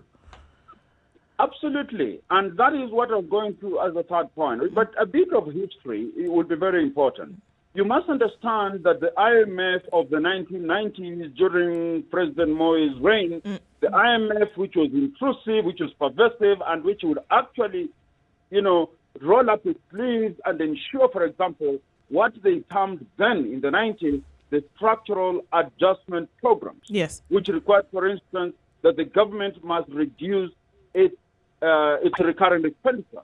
And it saw the government send home a number of civil servants in what came to be known as the retrenchment programs. That is not the IMF of today. Remember, the IMF of then was working strictly in furtherance of democratic space, human rights, good governance, and so forth. Today, what I see the Bretton Woods as institutions trying to do is to try and do a catch-up game with China. China is in Africa, and it is big. China feels and hears nothing about good governance, about good, proper fiscal management, sustainable development. That are alien statements for China. And therefore, if you look at the IMF of today, you realize that even on their own page, if you read, they say that they had to review their conditionalities to be in tandem with the dynamics of today. Those dynamics are, in my view, that the IMF and the West may not prefect of developing countries that want aid. And therefore, what IMF, in my view, seems to be concerned about is ensuring that one nation, for example, Kenya, in a region, does not completely go into crisis, and therefore those ripple effects affect the neighbors and the international monetary institutions and the international financial market adversely. So, in my view, the IMF seems to be concerned more with the macroeconomic situation of the country as opposed to the microeconomic situation of the country. If they were concerned with the micro, they would then descend to the arena in this country and ask themselves, only a few months ago, Kenya was a beneficiary of billions, ladies and gentlemen, billions of COVID funds. Those COVID funds have not been accounted for. They have not been only accounted for, but Kenyans have died in queues and in isolation centers because the support that was sent by the international community did not reach the intended recipients. So the IMF really is interested in the larger picture. The IMF is not interested in descending to the arena, soiling their hands and saying, look, we are not going to give you this money. until you play ball. And if you look at it finally, so that I give my fellow panelists to have a go at this, whom does IMF listen to? If IMF ever listened to the ultimate consumers of this fund, to the ultimate recipients of this fund, the people and the citizens of the country to which their donations are intended, the online petition against this disbursement would have pricked IMF's conscience. So in my view, it is the big boys who are being slapped on the wrist, and the rhythm of corruption and strangulation of the people's lives continues. I thank you. Dr. Muhwana, thank you. I actually, well, let me say, I love listening to what you're saying, but having loved listening to what you're saying, allow me to ask you a question or two. From what you're saying then, would I be wrong if I summarize it by concluding that all you've said is that we are on our own as citizens? Thank you. My name is Muga, C.T. Muga. Thank you, Mr. Muga, and thank you for your kind words. Mr. Muga, I can't emphasize enough. I have always said in this country that the biggest enemy of us is us. For as long as we feel that we'll only turn right if the politicians say turn right, turn left if the politicians say turn left, we are on our own. And nothing emphasizes this better than the speech of the president yesterday in Kisumu and his tirade against the judiciary. Only a day to when we have the judiciary assembling their team to listen to a petition in which the president has a direct interest. Yes, we are on our own. Thank you. Well, the president is consistent because in 2017, he sang a similar song. So, with regards to the president expressing his view, I have to ask this question. When we judge him, are we judging him as Uhuru Muigai Kenyatta? Are we judging him as a president? Are we judging him as a citizen of the country? And are we saying that he doesn't have a position as a president to express his own personal views? Well, I guess we can look at the answers to some of those questions. We're going to take a break just now. We're having a conversation about budgeted corruption and whether the IMF is taking that into consideration. And then what role do national leaders have to play in all of this as far as the legislature is concerned? We're in a conversation this morning with Dr. Alutalala Muhwana and Sheila Masinde from the Executive Director of Transparency International. It is now 7:30. The conversation continues.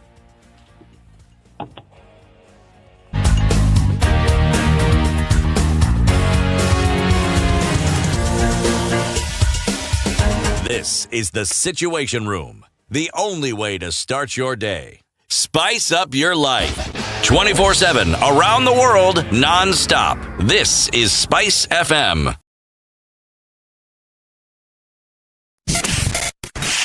Whether it's breakfast... Nairobi is still mostly cloudy. Sun's coming up in some parts. It'll go to highs of 24 today and lows of 13. Light rain in Nyeri at 14, highs of 22 and lows of 13. We'll see lows of 14 in Nakuru where it's clear today. 11 degrees and clear in Eldoret, highs of 25 and lows of 12. 19 degrees and partly cloudy in Kisumu, highs of 29 today. Partly cloudy conditions at 14 in Kakamega. It'll go to highs of 28. 30 will be the high recorded in Mombasa. There's light rain at 25 and 24 it's raining in some parts of Malindi. Highs of 30 and lows of 26. Mostly clear conditions in Kampala at 21. Highs of 27 and lows of 18. It's raining in some parts of Dar es Salaam at 22. Highs of 30. And we'll see highs of 13 in Johannesburg. It's clear right now at 1. Light rain in Lagos at 26. Going to highs of 31. And highs of 32 to be recorded in Kinshasa, where it's mostly clear at 23. And that'll be the low for today.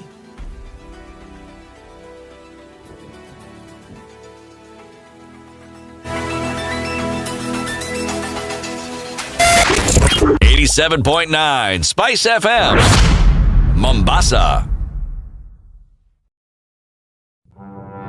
Have you seen them?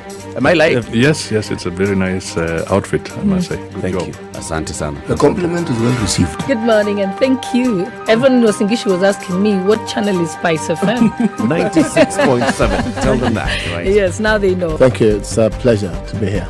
Pleasure to have you. you. What a beautiful studio, my friend. I've been to other radio stations, but I've never seen anything like this. Thank you. And it's very nice to be in a modern studio. Absolutely brilliant. And I have to say, it's a very cool ambiance here in your radio room. Just for our listeners, I think it is below zero in this room here. Very Swiss temperatures. 24/7 around the world, non-stop. This is Spice FM.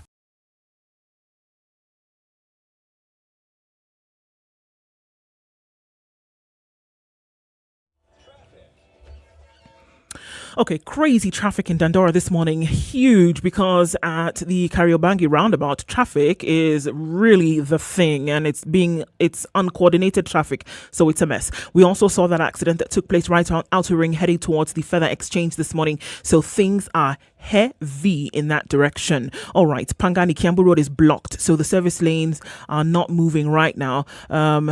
Those who are coming out of Kiambu Road and trying to go towards the city then have to go towards Thika Road. Use the service route today. That's the way that's going to help you on Thika Road today, because it is an absolute mishmash.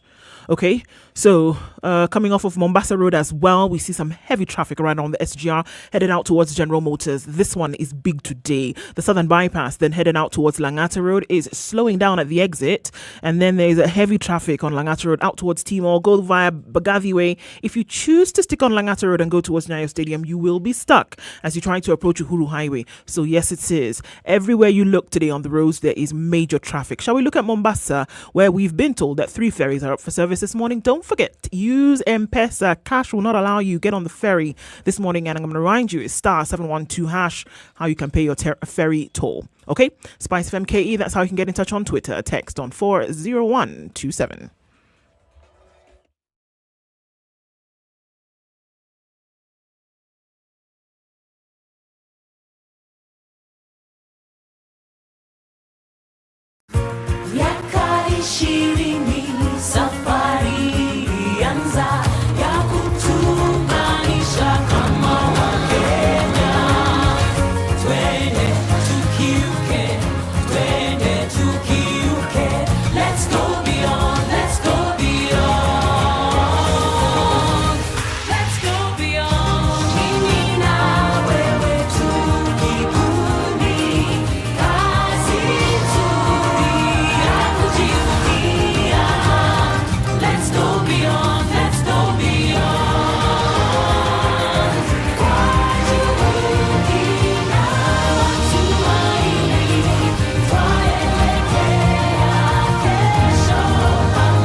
Mature, intelligent talk every morning. Spice up yourself. At 24 minutes to 8 o'clock, this is Kenya's biggest conversation. It is the Situation Room, and we are looking at budgeted corruption today in light of what is happening with the first tranche of funds that are coming into the country via the IMF. And we're having this conversation this morning with the Executive Director of Transparency International, Sheila Masinde, as well as an advocate of the High Court and a legal and political analyst, Dr. Alu Talala Mukwana. Thank you for again having this conversation with us, and we're just going into that CT as we're going off into that break, saying on a national level, these demands or these responsibilities that we are talking about right now, how far does the president, does the government have a role to play in all of this? Well, the government actually, it is their mandate. And we talk about them being given the mandate by the Constitution and by us, the owners of the country, to actually manage these affairs on our behalf. And if you give someone oversight, then it means that you are also required to hold them accountable. And some of these questions that I think are being raised are precisely that. But why I made the statement stating that it appears that we are on our own is this. There's a discussion, and has been for the longest time, about a certain state of helplessness that Kenyans are in. And I want to disabuse that Kenyans are not really helpless. When you have a lovely population like ours who are willing to follow you and to be compliant with what you say, it doesn't mean they're foolish or they're stupid or they're uninformed and that you can continuously take advantage of them, because this is what we seem to see at play. But this is then my question. We say we're helpless, but are we really helpless? And in my view, the answer is no, we're not really helpless. We have chosen to be bystanders and watch our lives crumble before us, but it doesn't mean we're helpless. The question that I would like to ask is, even as we get this money, we keep talking about the president. Let's leave the president aside. Because there are times when I think the issue doesn't really fall squarely in the lap of the president. We have a budget-making parliament. They are supposed to do what our courts have now done, to take the executive back to the rule of law and say, excuse me, this is what the law actually says about these issues. You'll have issues, but this is what it says. If Parliament had played their role as they ought to, and actually provided that oversight, which the judiciary really can't. The judiciary wait for issues to get to them. Parliament are even in the process of creating these laws and rules. They have even more power. Now, we also have the power to elect, but we also have the power to hold our leaders accountable. Now, Sheila, this is to you. Transparency International. What exactly does Transparency International do with regards to ensuring that the citizenry really understand all these things that we discuss in a forum such as this one, and we appear to understand, and to the point where they can take these issues to the level that they can? Forget the presidency. The Mwananchi can access their MP. The Mwananchi can access their MCA. How far does Transparency International go in ensuring that the Mwananchi has the information and the tools by which they can actually hold their leaders accountable? Thank you, Citi. I wish you had asked me first to talk about the role of Parliament, because I think maybe I can just highlight that, first of all, we really need to, and that's one of the things we're trying to do with this, adding them to hold Parliament to account and demand that it fully execute its mandate in ensuring that the obligation remains sustainable and that information on debt is available, updated, and accessible by all citizens, and also to raise awareness among citizens on the role of Parliament in terms of exercising oversight in contracting debt, because it's clear in many cases Parliament has not been involved or has not been gathered, even in terms of where some of this, we've seen the CS, Treasury, and other officials coming before Parliament, but there's a feeling that Parliament has really not gone hard in terms of holding them accountable on behalf of citizens who have elected them. Parliament has also not done much in terms of tapping the country's debt ceiling as quite mandate.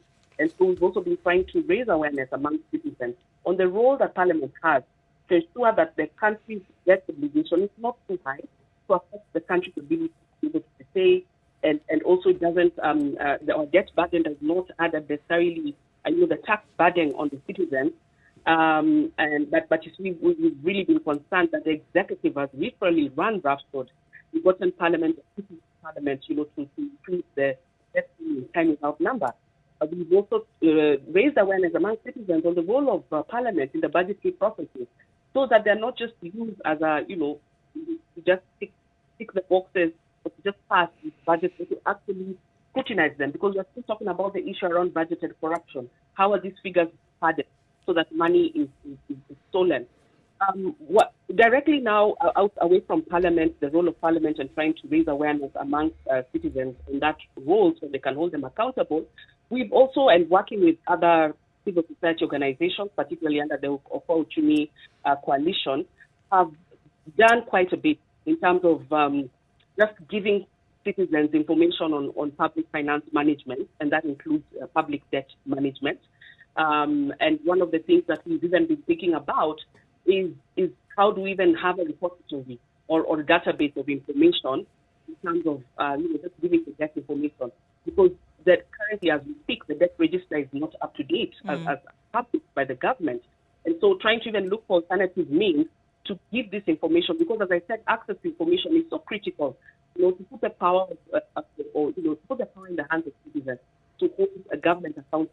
And so exactly here, how much money do I really owe, other citizens and other... Sheila, can I jump in?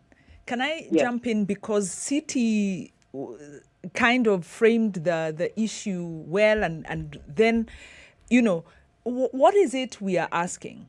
And where do we want to put the onus for action?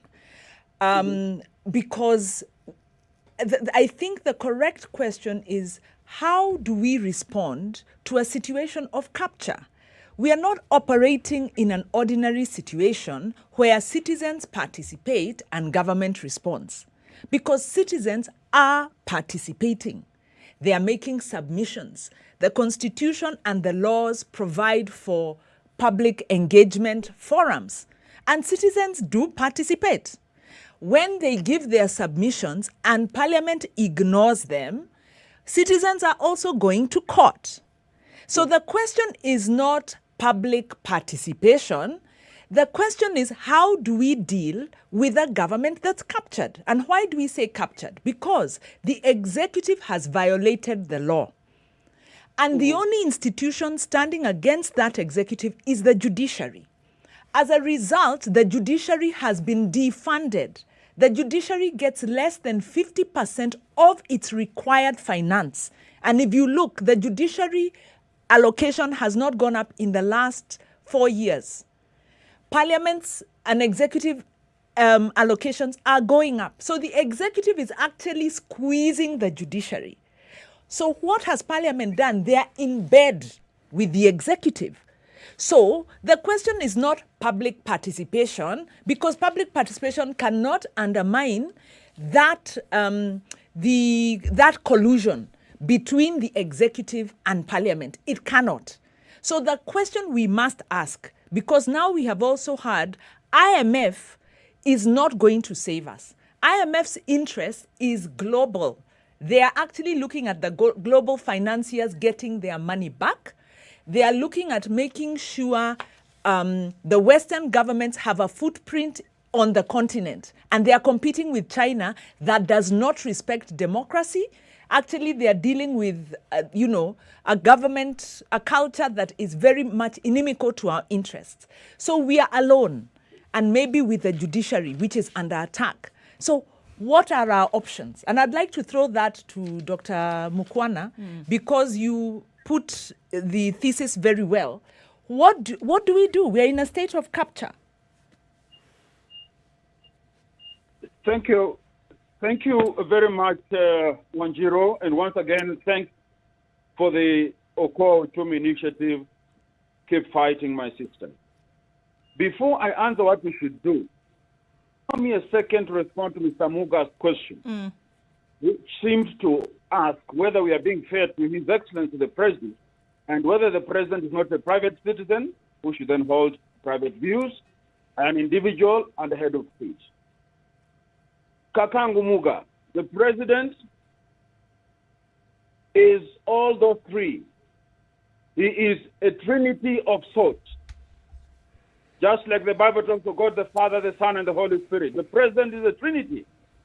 But that trinity must remain the President, not the individual or the private citizen.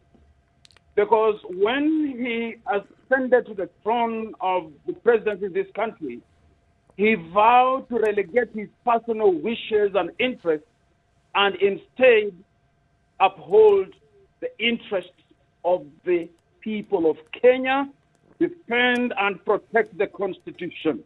You are not protecting the Constitution when you lambast the judiciary for upholding the rule of law.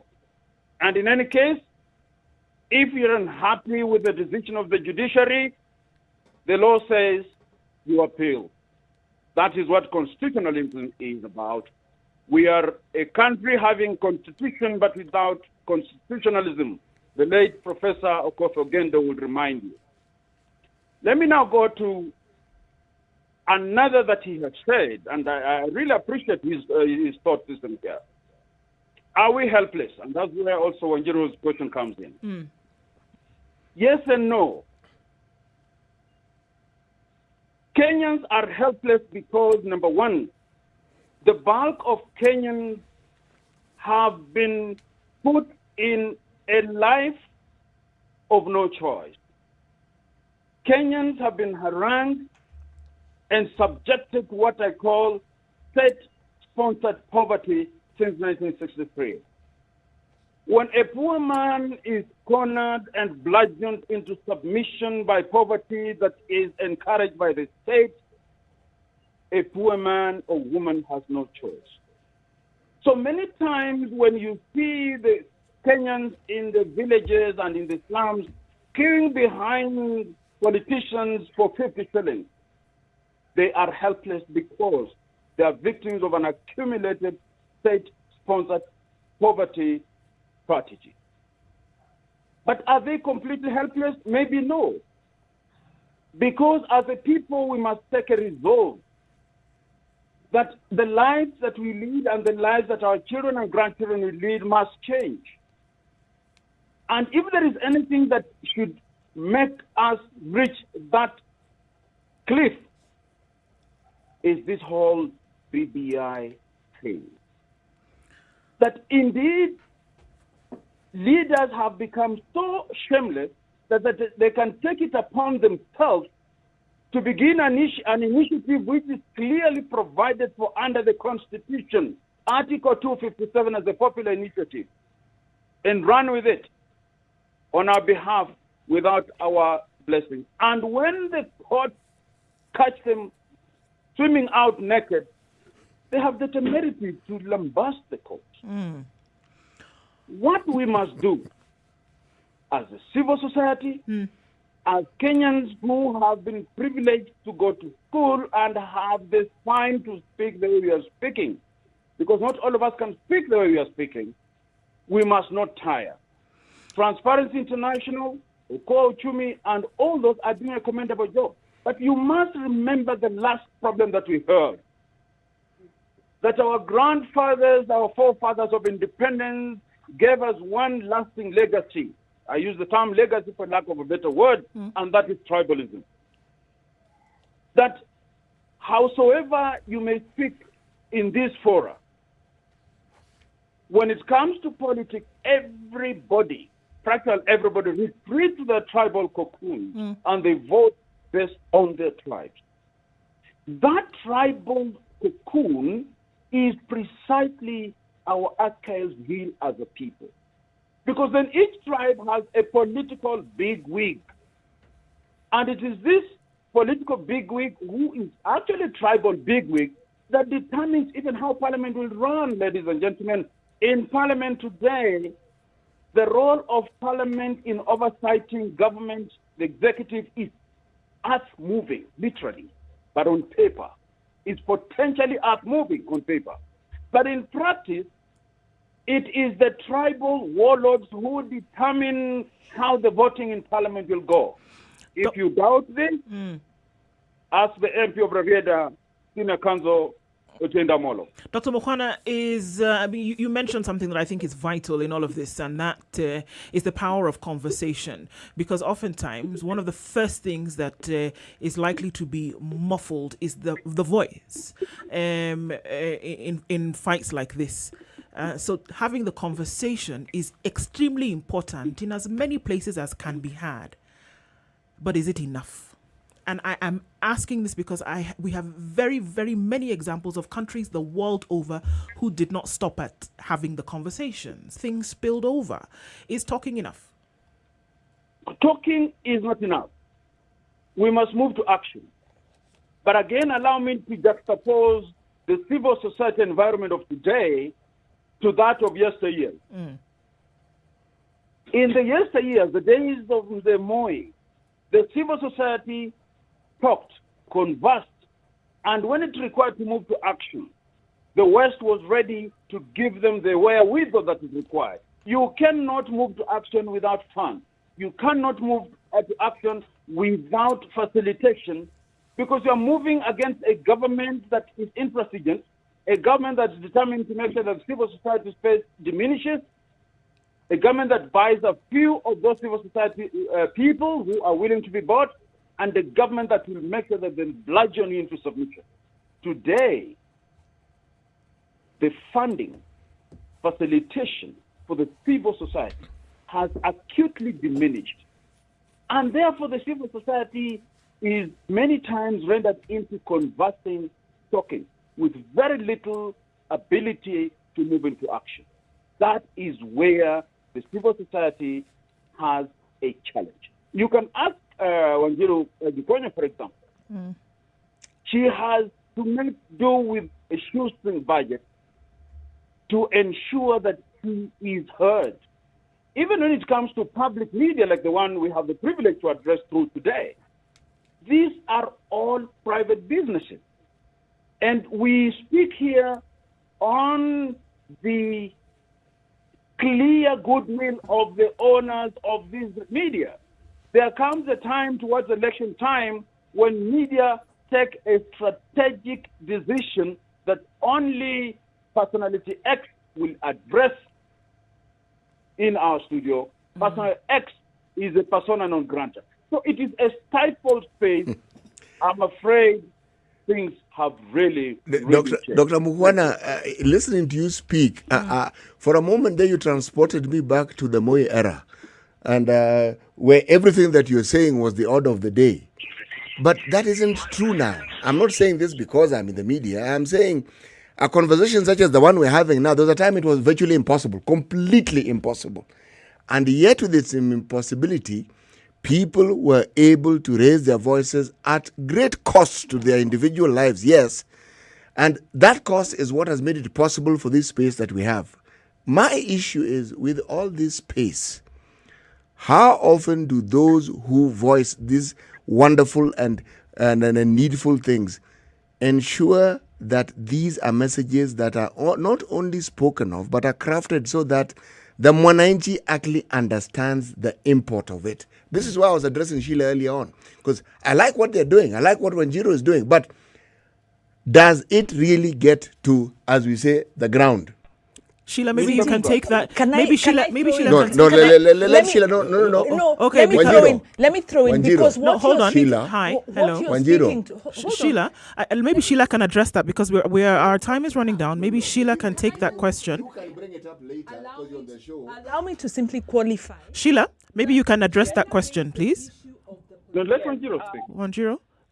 Sheila raised the issue of the political economy, which is what Citi has spoken to. Because this political economy has civil society, Dr. Mukhana has said, also has Western donors, also has the politicians, the executive, and citizens. So Sheila actually said there is a political economy. Mukhana has then told us this political economy is aligned against action because donors have aligned against action. So I agree with your question. So as Sheila picks up the question of how do we mobilize the citizens in a political economy where we are actually acting alone for once. Okay, Sheila, I'd like you to take that question, we were please, not as we're running out of acting time. alone. The interests were aligned towards removal of Moi. All right, Sheila. The forces are now aligned towards the status quo. How do we mobilize citizens in this instance where they are poor and afraid and alone? Yeah, I think that in terms of mobilizing citizens, which a lot of us are already doing, and Wanjiru, you and even Dr. Muhana have really articulated the difficulties that we currently have, even in terms of reaching citizens, in terms of resources and so on. But what many of us are doing and will continue to do is even particularly just even using existing structures. You know, how do we work with churches? How do we work with religious communities and those other, grassroots communities, women, youth, and so on, to be able to mobilize them and outside raising awareness. And I'll probably even touch on that question around, are Kenyans completely helpless? And no. Because as much as, yes, we have the Constitution, which gives all sovereignty to citizens, but the fact is that when we look at this, and it's the same thing with civil society. What things are we working within? The same thing with judiciary. What functional or financial autonomy do they have to be able to operate independently? It's a situation as well with citizens that, yes, you may even have someone who is informed, but then there are those, in terms of spaces, what space do they have to be able to get action? And so even when we talk about, for instance, we tell citizens, you have the right to even go to court. But how much does it cost for one to go to court? Even for us, and Rangino will tell you, there are many times we've had to resort to take petitions to court, but it comes at a cost in terms of time and resources. So there's that sense of, yes, we are getting that sort of awareness, the tools, the means, and the resources to be able to activate all these things and get citizens to act. But I think in the last few months, we are also positive. Even I think it was speaking on who you're the one who alluded to. It was actually Dr. Muhana who talked about the action on Twitter, the Kenyans on Twitter, the petition. Yeah. That was actually an indication that citizens are ready to take action into their own hands. Well, I think that definitely the conversations need to continue, and I think we want to thank both of you for joining us on the show this morning. Dr. Muhwana Luta Lala and also Sheila Masinde, Executive Director of Transparency International. Thank you for being part of this conversation. Again, a lot of these things we can scratch the surface and go deeper into these conversations, but it's clearly important that they need to be had. Asante sana to both of you today. Thank you. Thank you, Sheila. Thank you very much. All right. The conversation continues. We're getting round to 8 o'clock this morning. It's Kenya's biggest conversation. It is the Situation Room. Nairobi and our live stream, SpiceFM KE. The conversation continues after 8 o'clock, which is what it is right now.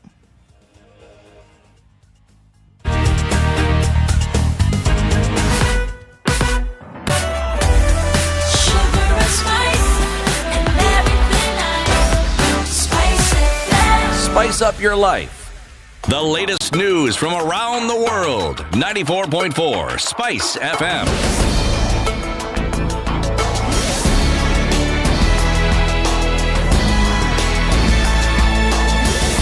Good morning. This is the Newswire. I'm Leah Ubaga. President Uhuru Kenyatta, Attorney General Paul Kihara, BBI Secretariat, and ODM leader Raila Odinga have filed formal appeals against the judgment on the BBI. The president gave 17 reasons why he believed the judges erred in law. Some of the reasons include that the judges erred in law by making a decision adversely affecting the appellant, not a party to the proceedings. In addition, the president says the judges erred in law and in making declaration that the appellant has contravened Chapter 6 of the Constitution by initiating and promoting a constitutional amendment process under Article 257. Uhuru's appeal comes as he said the judiciary hadn't considered the spirit of the law, therefore making decisions whose impacts were dire. If the court had subjected its decision to stop BBI to a cost-benefit analysis, in other words, if it had considered the burden of choice, then there are questions the judiciary would have asked. If we indeed were at a constitutional moment, is a decision against BBI a decision in support of the status quo? If BBI were to be stopped, who carries the burden of choice? On whose shoulders will ethnic majoritarianism rest? And who will carry the burden of losing 30% of our national budget every 5 years? Also, parties in BBI judgment appeal will today meet at the appellate court to deliberate with 3 judges on how hearing will be conducted. President of the Court of Appeal, Daniel Masinga, says the case management conference shall provide an opportunity for the court to give directions on the viability of hearing the appeals, the length of submissions filed, the amount of time parties required to prepare and exchange submissions, as well as logistical issues relating to the hearing of the appeals. The government has upscaled contact tracing and testing in the country to determine the level of spread of the Indian variant in the community. The first case of the Indian variant was detected in the country last month, with data from WHO showing the variant has now spread to at least 50 countries. The Health Ministry says increased testing and genomic sequencing of a significant number of people will help determine the extent of the spread. Elsewhere, the body of a 27-year-old man who went missing a few days ago has been found in a sugarcane field in the village of Tande in Kakamega County. His family has revealed that the deceased by the name Absalom Milimo, who is a teacher at Luandeti High School, disappeared mysteriously. Here are some of the family members. Nilikutana na mtoto yangu akirejea hapa nyumbani. Alikuwa na pikipiki na kapaa kwa mkongo. Nilienda kanisa kurudi saa 7. Nilipata tu amewacha pikipiki hapa nje. Fikiria mtoto hapo. Nililala asubuhi nilipoamka saa 1 hivi na nusu ndio nilipata mtoto akurejea kwa hiyo. Kifo chiko. Kama ni mtu shauri yake. Ni kama ni kifo tu vile mtu anakufa tena ni sawa sawa. Ugwaje Mwenyezi Mungu. Kama hata ni kifo kweli kutoka hapa nyumbani mpaka hapa inaweza kuwa atusikie hii harufu yote. Ni kama watu walipepa tu huyu mtoto na wakamleta hapa. That's the Newswire. I'm Leah Ubaga.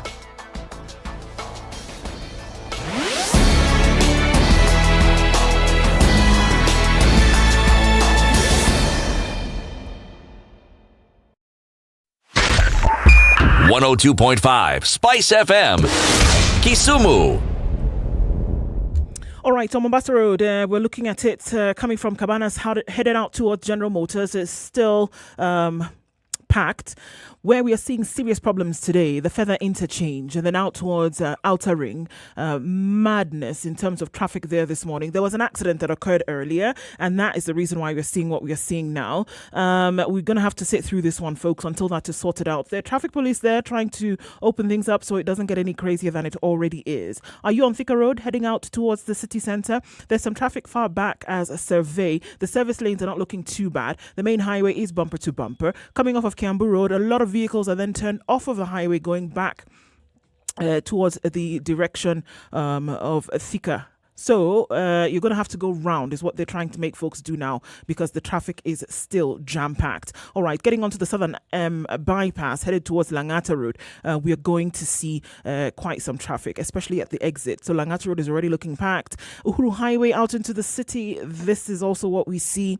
It's a day after the holidays. We're back into serious traffic this morning. Let's keep an eye on things. Help us out where you can. SpiceFM KE on Twitter. Text on 40127. Let's try to keep things moving as much as possible.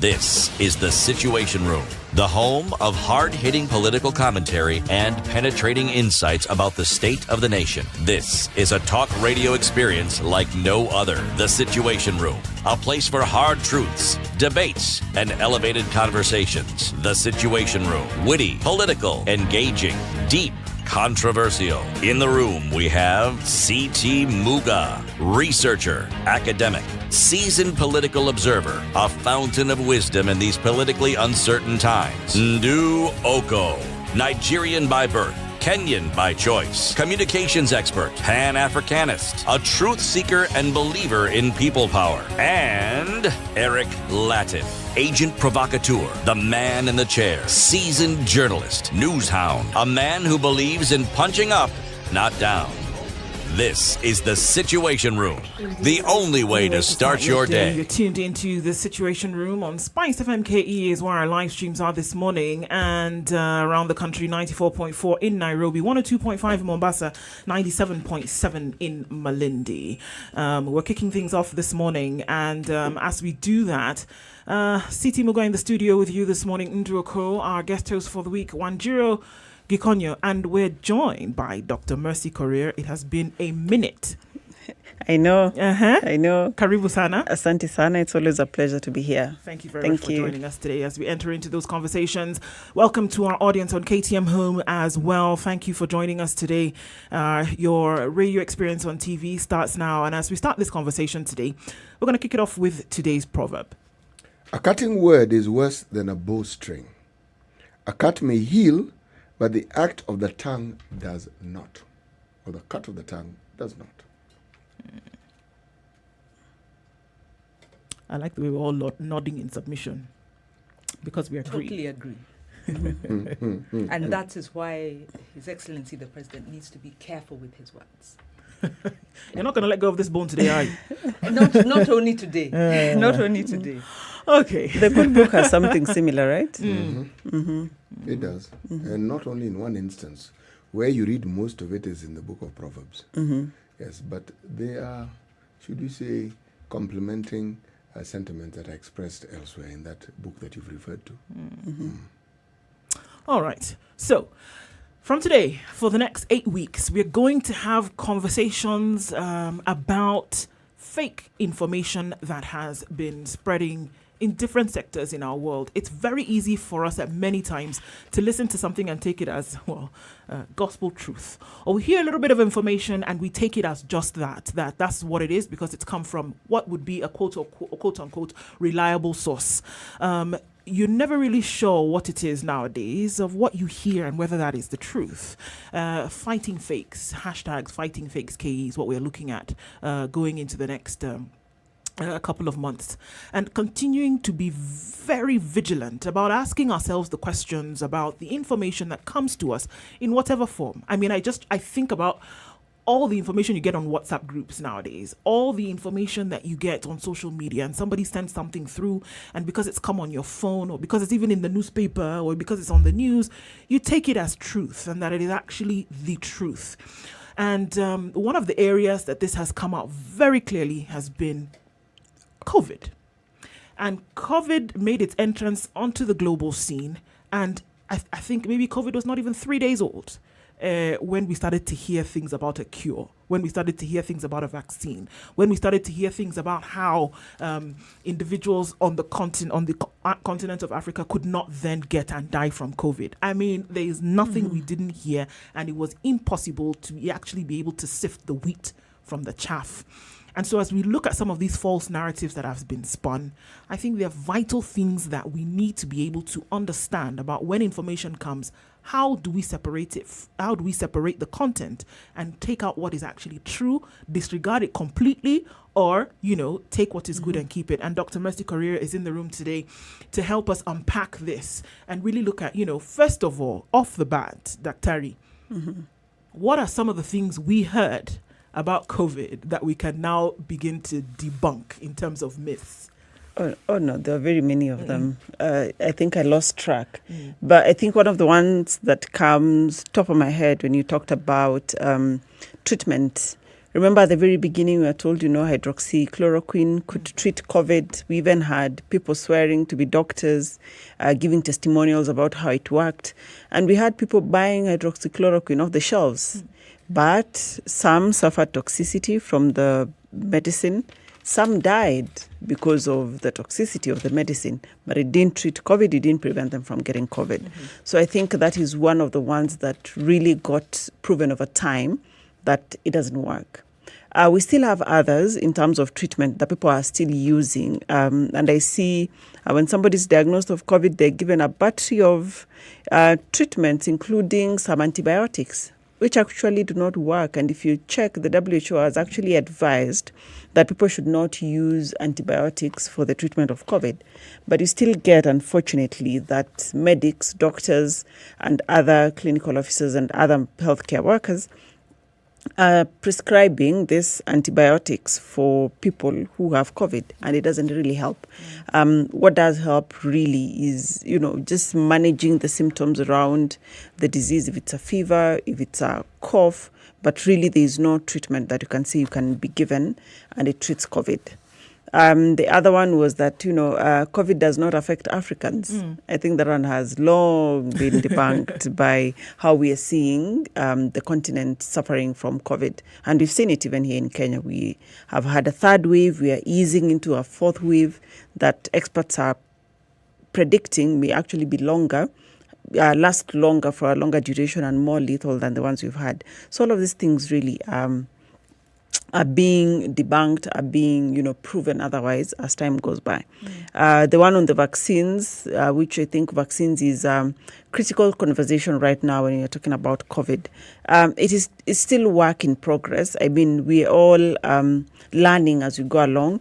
I usually say this vaccination exercise across the world is like a very big clinical trial, because you just did from a few thousands of people, and then you started vaccinating the whole world with the vaccines that had already shown some promise.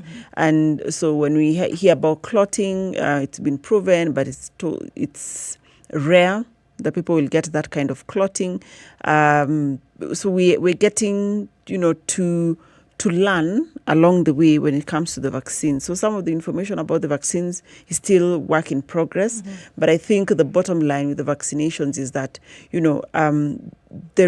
the benefits far outweigh the risks. Yesterday, for example, the UK announced for the first time since the pandemic, they did not record any death from COVID-19.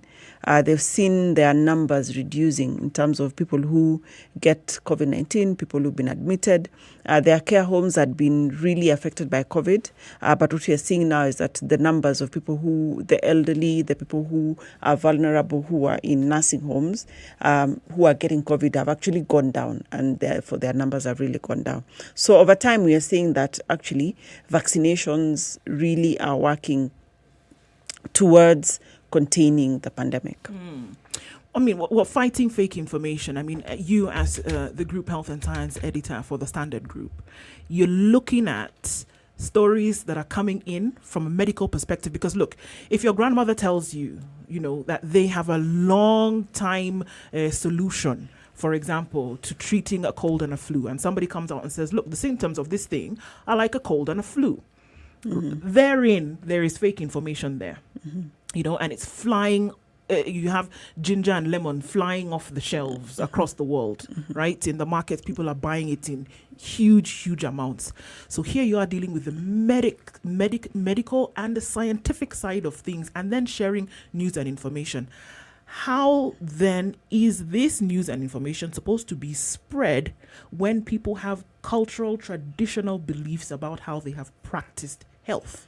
I think the thing here was, are these traditional beliefs, cultural practices harmful?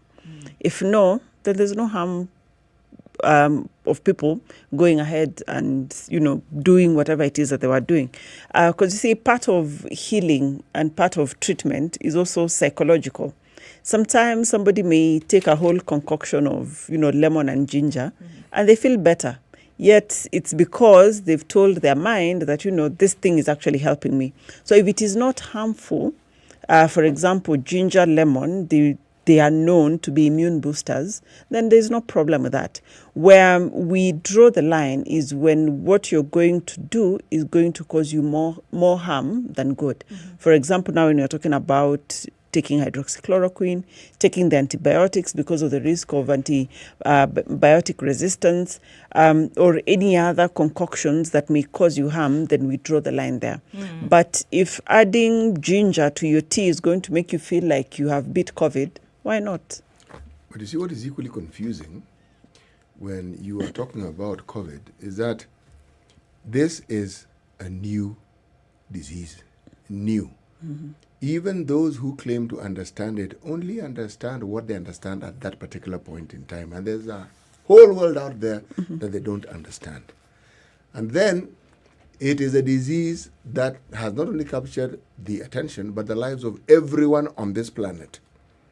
So you throw in belief systems that people have, and with the diversity of humanity, throw in what is already understood by medical science, and then throw in the desperation that it brings about because it affects livelihoods, simply because it prevents you from going about your business in the way that you are accustomed to. Now, wouldn't you say this is a genuine breeding ground for even more misunderstanding and more myth creation than anything else that we've actually known? Most definitely. Most definitely. And if there's anything we've learned is that over the last 1 year, COVID has been ripe fodder for fake news and information. And as Ndu said, on social media particularly, because this disease has come at a time when we are very accessible on social media, be it on the WhatsApp groups, especially those who are very toxic, if you ask me, because people send forward and then it's written by Dr. So-and-so. Right. So the moment you see Dr. So-and-so, you think, this is legit. Yet it's just some made-up name when you actually go back and fact-check. So it's been ripe. It's been a petri dish of all of this, fake information, because one, people do not understand. Even the scientists who are supposed to understand do not understand, and we all have been learning. So anything that was put out there, people were believing it. Remember when all of these treatments came out, WHO had to actually do large clinical trial to test if these treatments actually work, from the hydroxychloroquine, from the ARVs, from use of, the steroids. They actually had to test, because we don't know. If somebody has said it works and people kind of think it works, then the best thing was to test this out. But there are things that we know definitely cause more harm than good. And if we know for sure this will harm people, then there's no point of venturing into that. But if we know it's going to cause some harm, or it's going to cause some benefit, then it's worth, trying to do something about it. Yeah, can I jump in and ask, at the outset, of course, it was a big shock. And one of the areas where there was a big gap was the community health system, which it was very heartening to hear the Minister of Health. I know AMREF leadership has also been very active, and a bill was passed to strengthen the community health system, which is also supposed to do the sensitization. Mm-hmm. If it's operational, then you've got this system that always does sensitization. Between the outbreak and now, have you seen an improvement in the community health system and in the sensitization role that they are playing in sending out information? You smile, which is not very encouraging. Because, every time I'm in the situation room, it's like we revisit the same things we were talking about last year. There's been not much improvement, unfortunately, when it comes to strengthening our community health system. This virus came at a time, or rather found us with our weak health systems, and we've seen that. Much as our leadership will come and say, we have set aside X number of beds, we have done all of these things, it just ends up being, speaking to the public gallery. But when you come to really on the ground, nothing much has happened, because I would have expected that we would have increased the number of community health care workers and community health volunteers that we had before to handle COVID. Because remember, COVID is here, yes, but we still have other diseases. Mothers still have to deliver. We still have to do childhood vaccinations and all of these other things. But we didn't increase that capacity in the rate and quantity that you would expect, considering this was a global pandemic.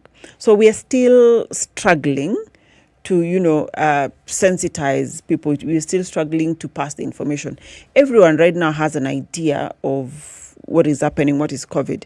But you'll go to some areas and you'll still find physical distancing is a myth. Wearing of masks is still a myth.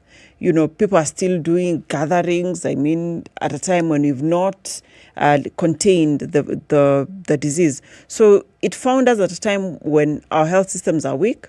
And unfortunately, we did not work hard enough to strengthen that in a rate that, beats the virus. Unfortunately, we're always trailing and running after the virus. So after the panic and the emergency, government has taken its foot off the pedal and is back to business as usual.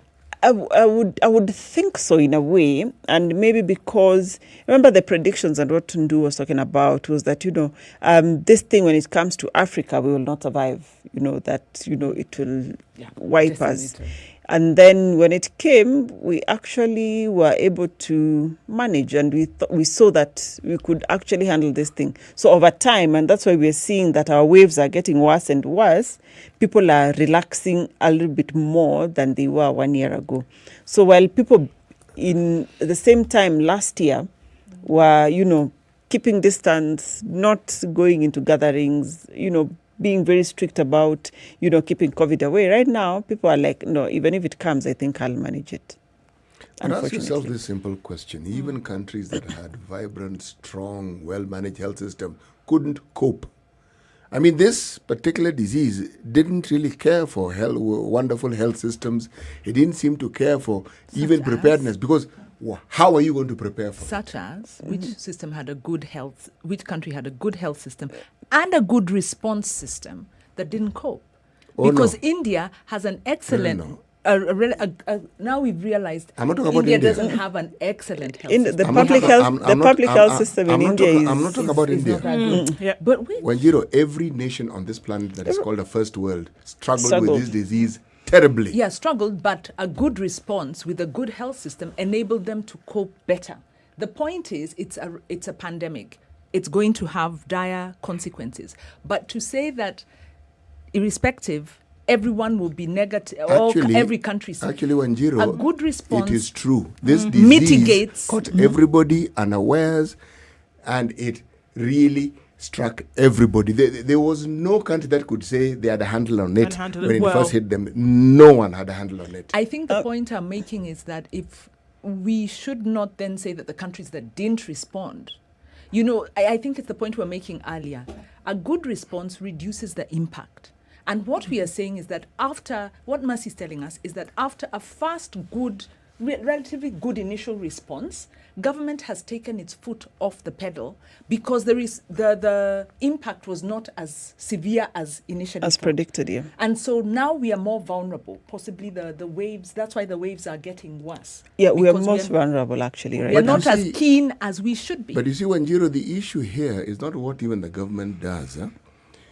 COVID and the preventative measures, yes, the government will issue edicts, but the bulk of what needs to be done to stay safe lies with us, not the government. That really is the heart of the matter. Response. Yes. True. There's an element of truth to that, that we have some sense of responsibility. No, we have a huge sense of responsibility. True, but remember, this virus is already here. Yes. So what happens to people who would need healthcare, for example, that you have unfortunately gotten the disease and you need to be hospitalized, you need to be on oxygen, you need to be on treatment for diabetes or hypertension, because what you're seeing is that, for example, people with diabetes, their sugars go haywire. Right. What happens to those people? Because those are the people that we are losing, who we should otherwise not lose. If you look at... and I was looking at this data yesterday.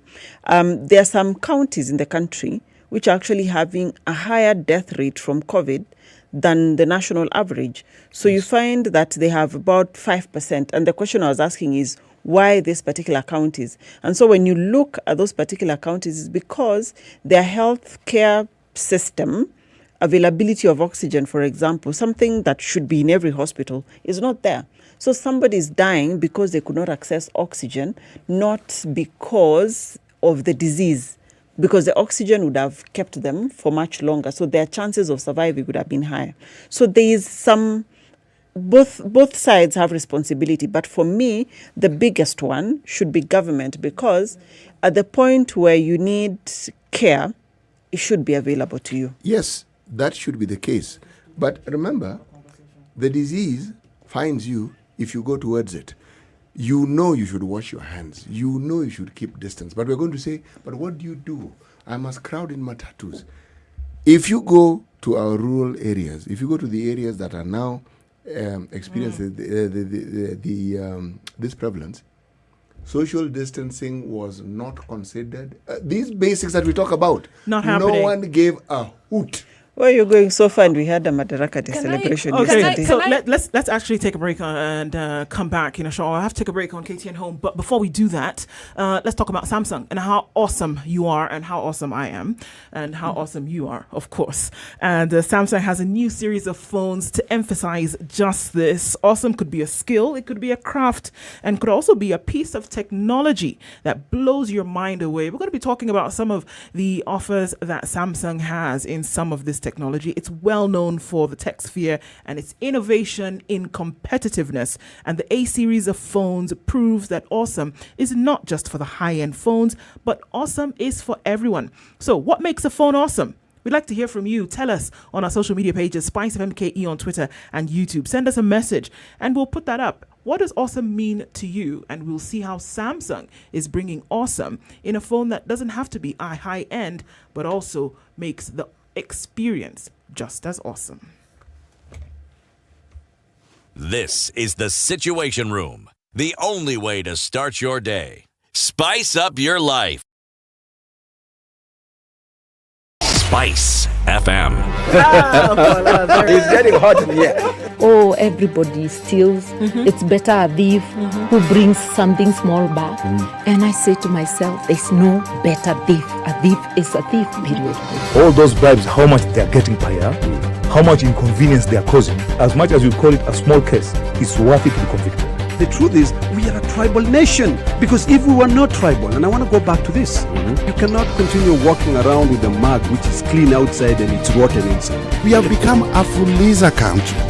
We have mortgaged our country because of debt. You've got one chef working and the assistant chef wakati anatakana koroge unga nini hayuko. This is the Situation Room, the only way to start your day. 24/7 around the world, non-stop. This is SpiceFM.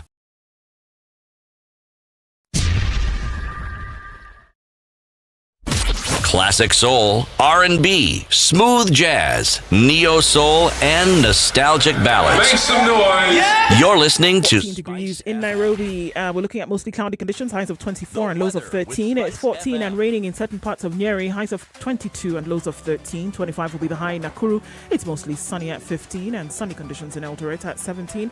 Highs of 25 and lows of 12. 29 will be the high recorded in Kisumu today. It's mostly sunny at 21. 20 degrees and mostly sunny in Kakamega, highs of 28 and lows of 15. 30 will be the high in Mombasa, where it's raining at 25. 26 in Malindi, rain in some parts, highs of 30 and lows of 26. 27 the high in Kampala, partly sunny conditions at 24. Looking into Dar es Salaam, 23 degrees and again raining in some parts of the city, highs of 30 and lows of 23. 13 degrees will be the high in Johannesburg. It's quite chilly at 2. Sunny conditions, however. Mostly clear in Lagos at 25, highs of 31 and highs of 32 in Kinshasa. It's mostly cloudy now at 24.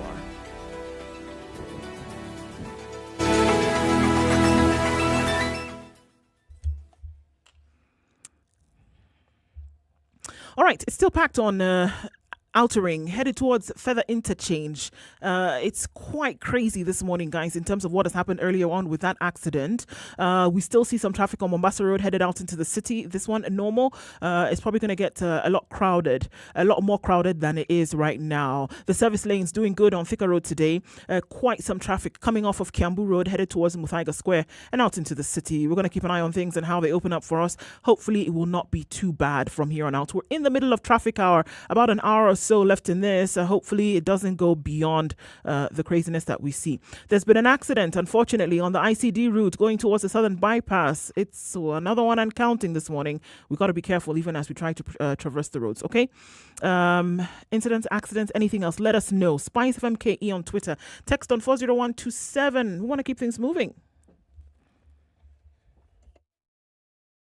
Yakari shirini safari yanza ya kutunganisha kama Wakenya. Twende tukiuke, twende tukiuke. Let's go beyond, let's go beyond. Let's go beyond. Mimi na wewe tujibuni, kazi nzuri ya kujivunia.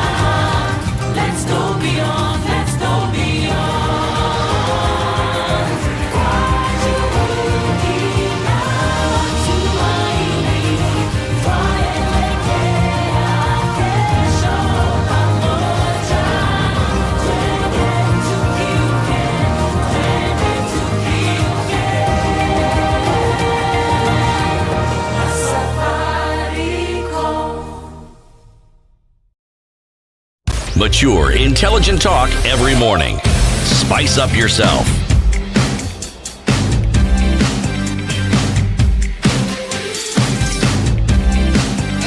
Mornings done right. 94.4 Spice All right, the FM, conversation Nairobi. continues this morning. Where are you tuned in from around the country? Spice FM KE is on our live stream today on YouTube and Twitter. We're continuing in this the situation today, fighting fakes, fake news, fake information that has come out, and we're kicking off that conversation today. Over the next couple of months, starting off with COVID and seeing a lot of the myths that came out as a result of the entrance of COVID on the global scene. And then we were inundated by stories. And even as we continue with the conversation in the room today, CT Muga, Ndroko, Wanjiro Gikonyo, and Standard Group Health and Science Editor, Dr. Mercy Career. How do you know? I think that's just with all the things that we've talked about. If I receive a forward, I receive an email, somebody whispers something into my ear. How do I know that this is fake news? How do I know that it is fake health information? And how do I know then what is the truth? I think by the time you're getting a forward, it means you have a smartphone. And nowadays, all of this information is within reach. I mean, you can get to, especially now, in this era where even if you Google anything, it can take you to sites that, are propagating that fake news. But the site, WHO site, is a place where you can get credible information. CDC sites, now we have Africa CDC, we have the US CDC sites. Those are places where you can get information. And if you're in the medical profession, there are now specific medical sites where you can verify and check some of this information.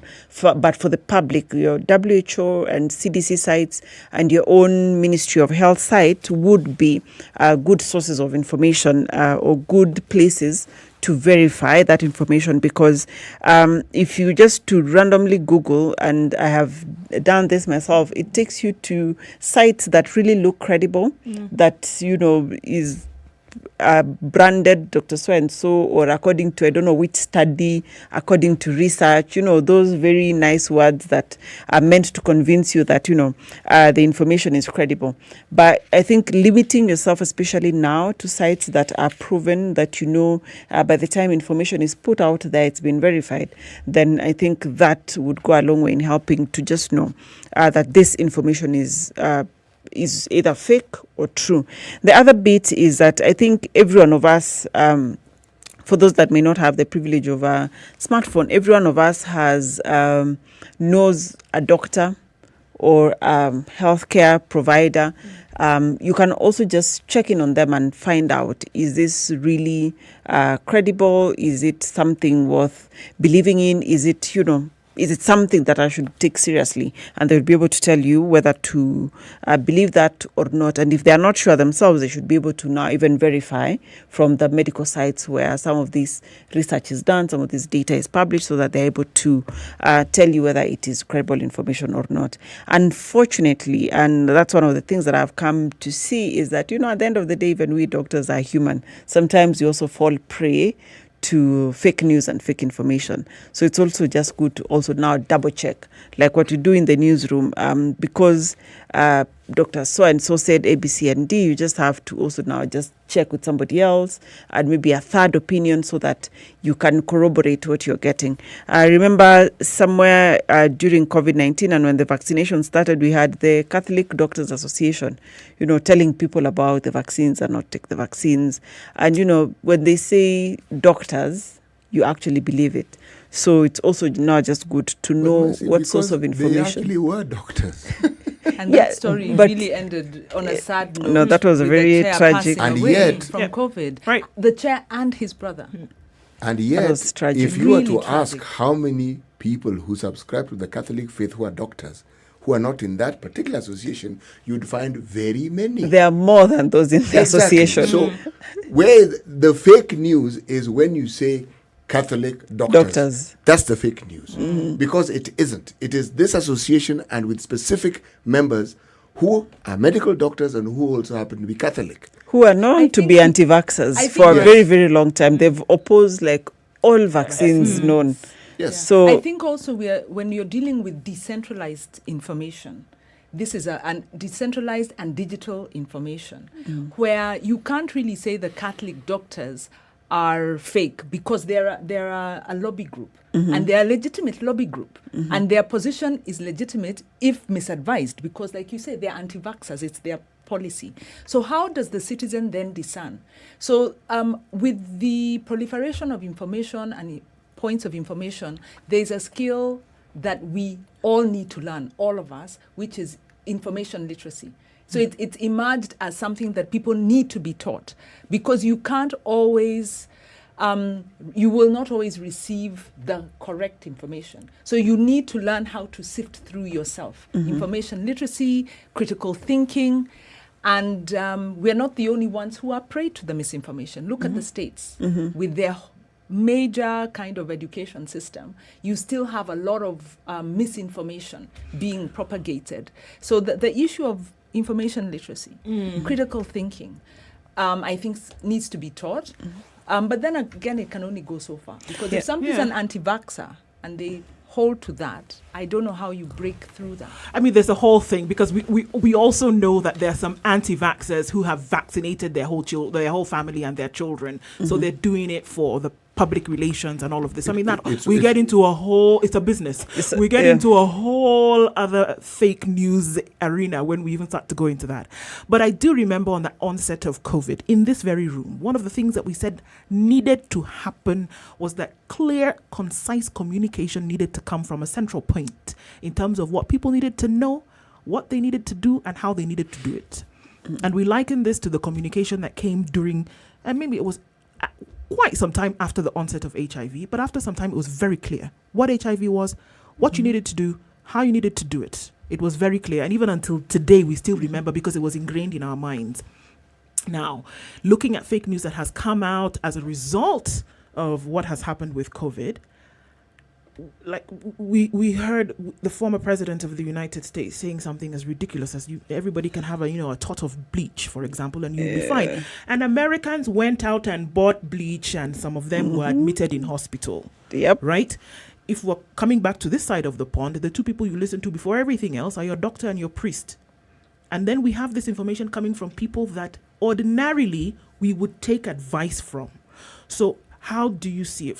Clearly from a medical and scientific point of view, somebody who you would trust normally is telling you this thing.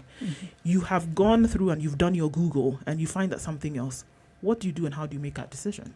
I think that will put a lay person between a rock and a hard place, because here is, and I'm thinking of the Catholic doctors. You're Catholic, so church, doctor, credible information. And so this is where I say you counter check. I mean, it doesn't harm to get a second and a third and a fourth opinion from somebody else. It does not harm, because this will help you, it will help you avoid a lot of issues and, maybe contracting COVID and dying from COVID. So it doesn't help to get as many opinions as possible. And then what Wanjiru was talking about, critical thinking. I mean, some things when you read look too good to be true. You should be able to actually just think about it.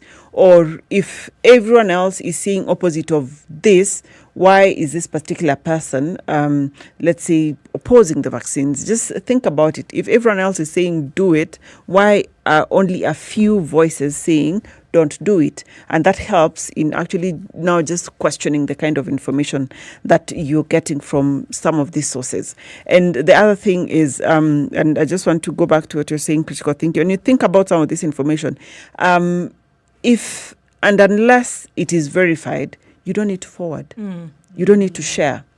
I mean, if you do not need to, because, and especially, thank God nowadays, WhatsApp does forwarded many times that tag. It's been like that. Just think about it. Why is that the case? Because remember, fake news flies faster than truth. Consider most people who purvey fake news don't know it's fake. That's why we're saying people need to think about the information that they're reading. Actually, I'm taking this discussion further, and I'm saying that when you look at COVID stands out because of what it is and what it's doing to us, and the impact, the enormous impact it's having. But just pause and put COVID aside and just look at our everyday lives and look at our systems of understanding things, belief systems, whatever system you want to call it. Those are tinted glasses through which we look at life every day. So we are predisposed to receiving news. What later becomes fake doesn't start as fake. It starts with what we an element received. of truth. Yes, and what within these systems that we look through things or with has accepted and received. Now, whether you want to make it a political discussion, whether you want to make it a social, whatever, cultural, but we are already predisposed. For instance, we talk about Catholic doctors. Blanket statement.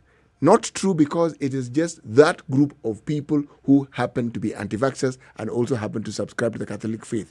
And not all doctors who are Catholics. Yes. Are anti-vaxxers. Another fake proposition that we entertain is a statement of the government is. Okay? For instance, the government can't wash my hands for me. The government can't social distance for me. That is me. I am supposed to do it. The government cannot wear my mask. It won't wear a mask, and it can't even if it want to. But the government has a duty to ensure we have vaccines for everyone, because we know vaccines will give you an excellent fighting chance against the COVID. The government can set curfew hours. The government can try and enforce those curfew hours. But the government is not going to tell me and follow me everywhere I go, because it can't. It is me who should decide I am actually going to do certain things. Okay, but as we continue that conversation, just to hear from you guys, 0719-012-600, what are some incidences that you've been faced with? What is some information that has come to you that you're not really sure? Is this the truth or is it fake? 0719-012-600. I'd like to hear from you today as we go along with that. Siti, are you then saying that the government, you seem to be...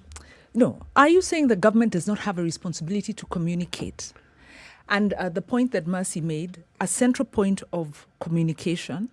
And then should they not ensure that that communication and dissemination of information follows good principles for behavior change? Point that Ndu made, that the government figured out when you have a stigmatized, a disease that has a lot of stigma attached, human behavior will then be very irrational. Especially when there are also economic considerations. Because people are saying, I'm not going to social distance, I'm not going to do all this. Why? Because I must survive.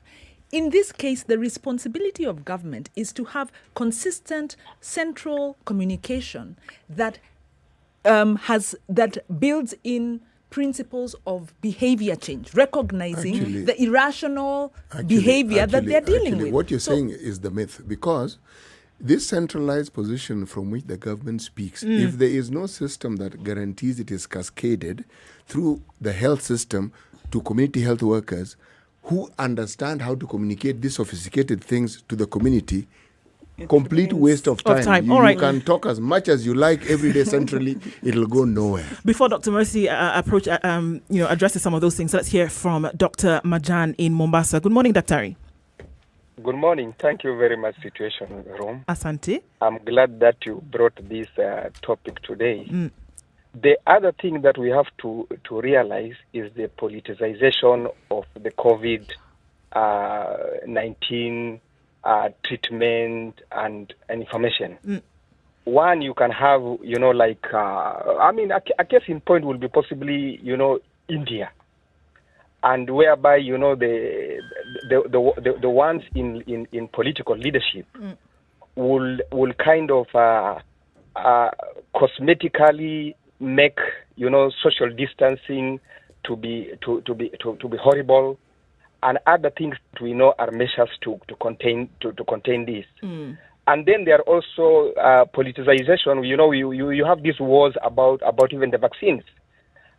Indeed, even the WHO had to look and do scientific studies about all the vaccines that are available.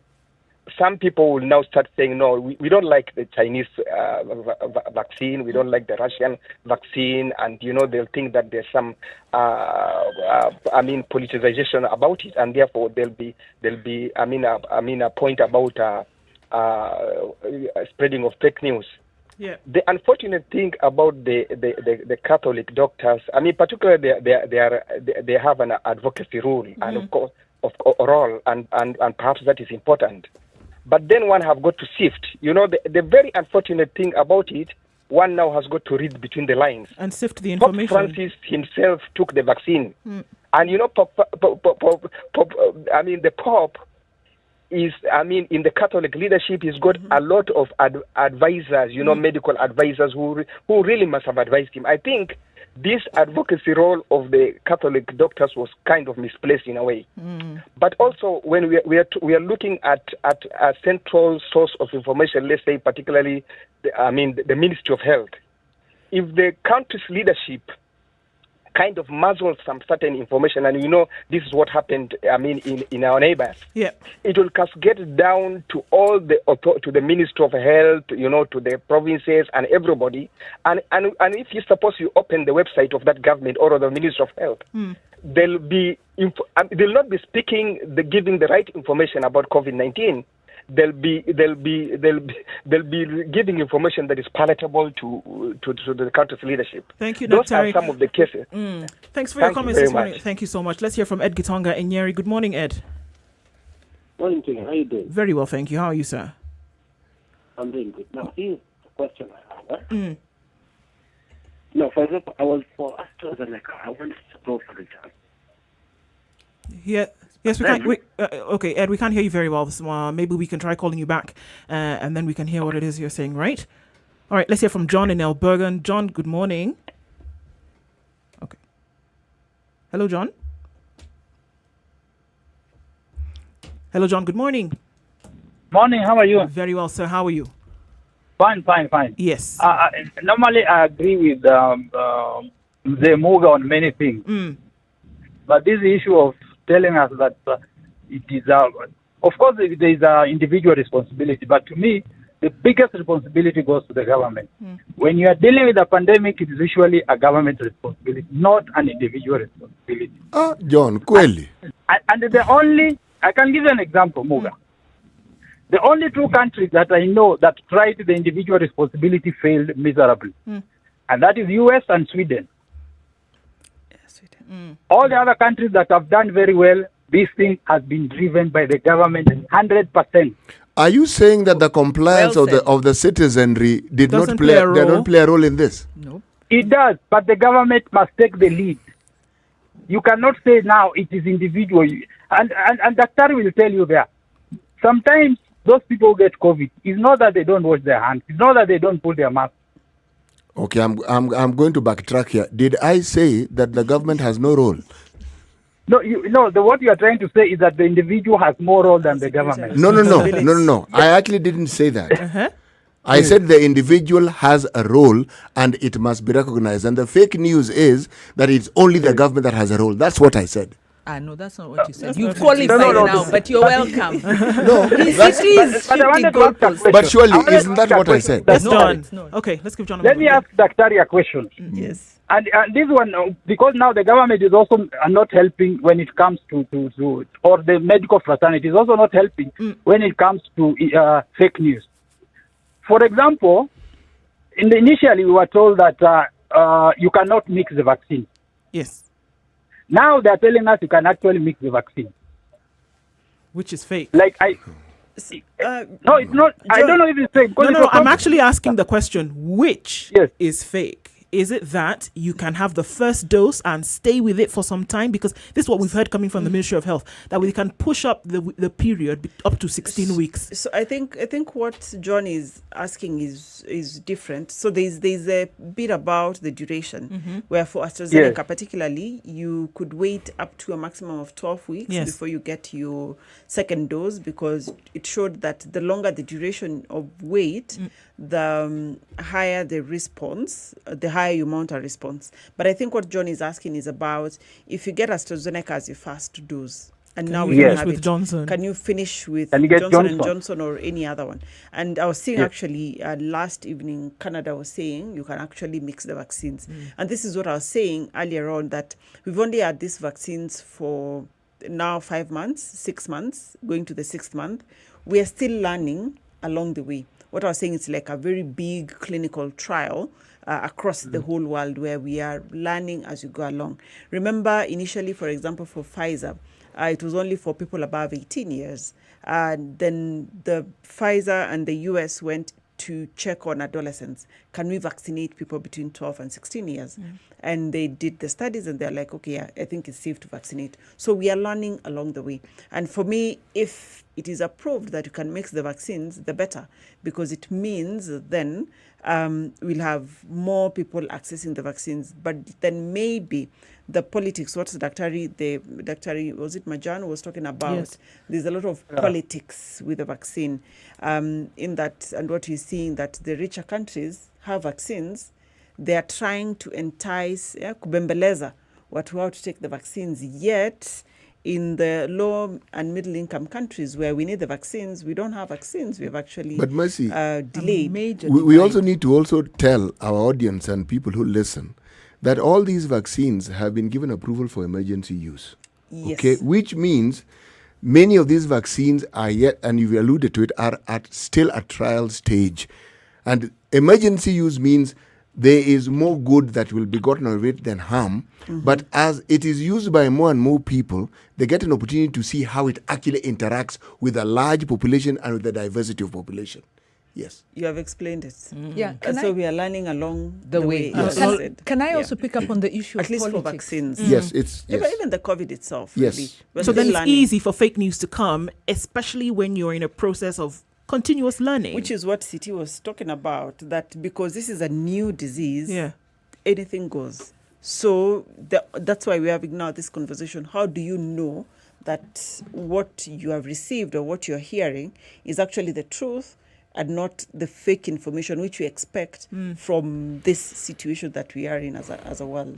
On the issue of politics, what's your view of government stopping private vendors from importing and selling the vaccine? Because in the testing, it worked. Those who wanted to go public went public. Those who wanted to pay 10,000 shillings for their test did that. What's your take on that? I think, Dr. You give us your take on that, but right now we have to take a break and move over from KTN home. For those who are on that audience, to come over to Spice FM. Thank you for our audience on KTN. Don't forget, the conversation continues on Spice FM KE on YouTube and Twitter, 94.4 in Nairobi, 102.5 in Kisumu. We connect again on this platform tomorrow, but for now, we're taking a break. This is the Situation Room, the only way to start your day. Spice up your life. You know, when you see someone being jailed, a governor or two or someone who stole, then people will fear. Because our problem is not the borrowing, it's the stealing. We've become actually a nation of thieves. The only thing we lack is an opportunity to steal. The guys who quote the Bible and say I'm a Christian and all that, and you know they're thieves. Return what you have stolen 4 times. If you know that you have property or anything that you have stolen, just return and say, my God does not allow me to hold stolen things. We are also a reflection of you, because you elect us. You know, we don't get into our office by ourselves. We are a reflection of the people who elect us. We don't want to go to the streets. We have a constitution that enables us to assert our will. When the legislature are now being taken as hostage by the executive for whatever reason, we are now bound by what they want us to do. This is just outside the realms of reality. We have impunity written into the DNA of our political class. How old were you when you learned that Jeshi Lokop is Jeshi Lawokop? I can't say it very well. No, you need to Jeshi Lokop. And everyone knows.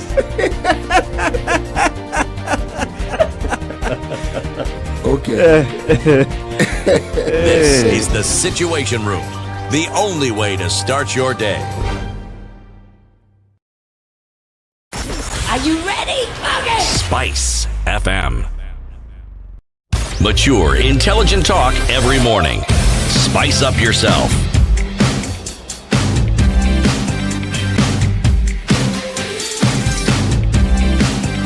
Mornings done right. 94.4 Spice FM, Nairobi. Having the fake news conversation, as you will, for the next couple of months. And we've had Dr. Mercy Career in the studio joining us. And as we wrap up this conversation, asking ourselves this question, those who could pay, as Wanji was asking, those who could pay, why wasn't government allowing? Was there another story therein that, a myth that needed to be uncovered? And even as we do that, then what are some things we ought to remember from the medical point of view for COVID in terms of wrong information? So on the issue of the private access to vaccines, my own personal opinion is that, the vaccination exercise is a government responsibility. It's a pandemic. We are all affected. And unfortunately, as a country, we are used to, if you have money, you can access healthcare. And we saw this even during COVID, where, if you could afford to test, you could test. If you couldn't afford, then you didn't know what your status was. And that was the direction in which we are going to go if the vaccinations were going to be privatized, or if people are going to get private access to vaccines. Then you create that inequity. You create a bigger divide between the haves and the have-nots. So vaccination, to me, remains purely a government responsibility. That's why you and I pay taxes, so that in a situation like this, that money should be able to come and help us. I don't mind if government spent billions of shillings to buy and procure vaccines for all of us to be vaccinated against this pandemic. But for private individuals to still go to their pockets and, pay even if they can, then it just creates unnecessary divisions. And that is unfortunately what we're seeing in the country right now, where if you have money, you can access healthcare. But unfortunately, that comes to an end at some point. And we've seen that when people were needed to access ICU, for example, and all of them are full.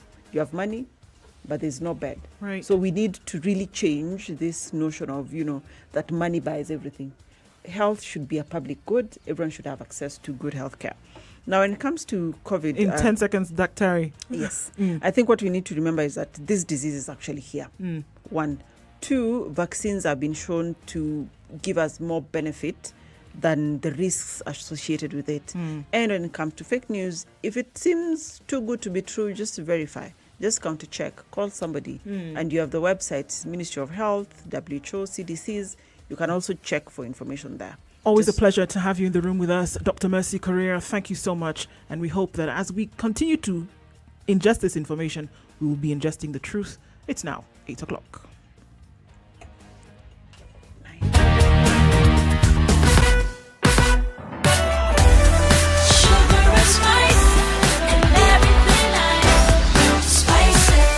Spice up your life.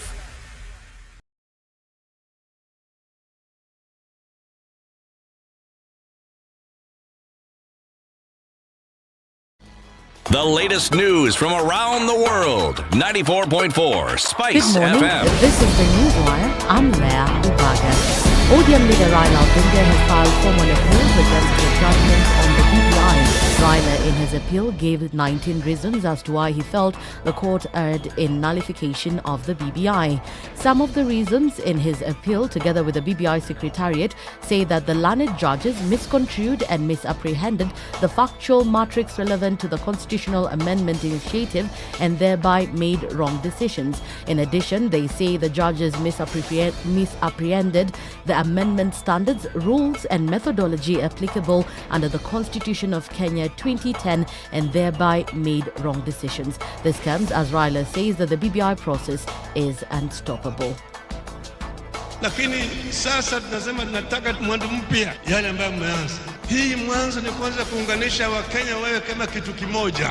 Bila hiyo hakuna maendeleo. Na hiyo ndio maana ya handshake ambayo tulifanya mimi na wewe. Lakini sisi tunasema tunataka tusonge mbele pamoja, tuunganishe Wakenya pamoja. Na hiyo ndio maana ya BBI. This comes as parties in the BBI judgment appeal are set to meet today at the Appellate Court to deliberate with 3 judges on how hearing will be conducted. President of the Court of Appeal, Daniel Musinga, says the case management conference shall provide an opportunity for the court to give directions on the viability of hearing the appeals, the length of submissions filed, the amount of time parties required to prepare and exchange submissions, as well as logistical issues relating to the hearing of the appeals. Hundreds of Form 4 leavers who scored C to E in KCSE from the year 2000 will today be placed at different government tertiary institutions and benefit from government sponsorships. Kenya Universities and Colleges Central Placement Service CEO Matthew Ahome will preside over the registration in Nakuru County. NARD Secretary Mombasa Branch Abdi Aden has called on the government to ensure that the 2017-2021 collective bargaining agreement on teachers' salaries is implemented. Aden says despite the government's claim that it doesn't have the funds to implement the agreement, teachers have the right to have their salaries increased. We are coming to the end of our last CBA that we signed in 2017-2021. We are supposed to sign a new CBA beginning 2021 June, running up to 2025. 2 things on the CBA. 1, it is our right that as teachers of this country, we need salary increment. I have seen the government writing in the newspaper that there is no money for CBA. We want our CBA to be implemented. That's the Newswire. I'm Leah Ubaga.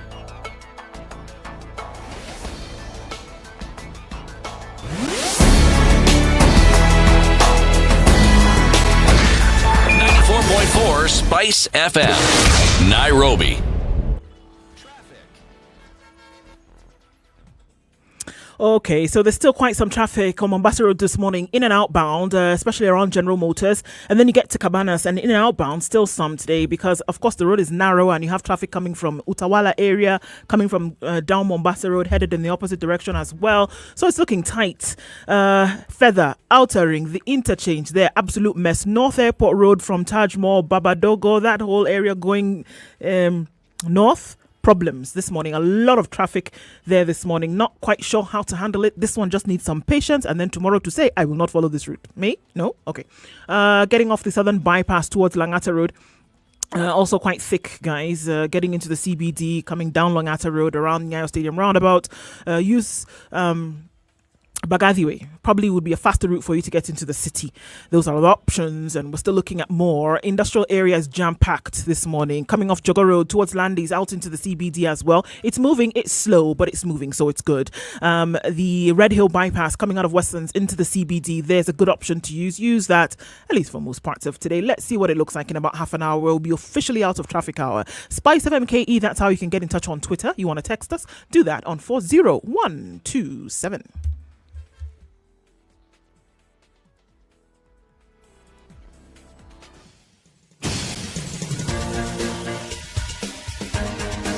This is The Situation Room, the home of hard-hitting political commentary and penetrating insights about the state of the nation. This is a talk radio experience like no other. The Situation Room, a place for hard truths, debates, and elevated conversations. The Situation Room, witty, political, engaging, deep, controversial. In the room, we have C.T. Muga, researcher, academic, seasoned political observer, a fountain of wisdom in these politically uncertain times. Ndu Oko, Nigerian by birth, Kenyan by choice, communications expert, Pan-Africanist, a truth seeker and believer in people power, and Eric Latif, agent provocateur, the man in the chair, seasoned journalist, news hound, a man who believes in punching up, not down. This is The Situation Room, the only way to start your day. Okay, it is 6 minutes after 9 o'clock. Yesterday, at this time, it was 8 o'clock. Maybe the day before 7 o'clock. By tomorrow, I'll be at 9 o'clock. All right? Worry not. This is Kenya's biggest conversation. It's a Situation Room. Continuing with conversations today. Where you tuned in from?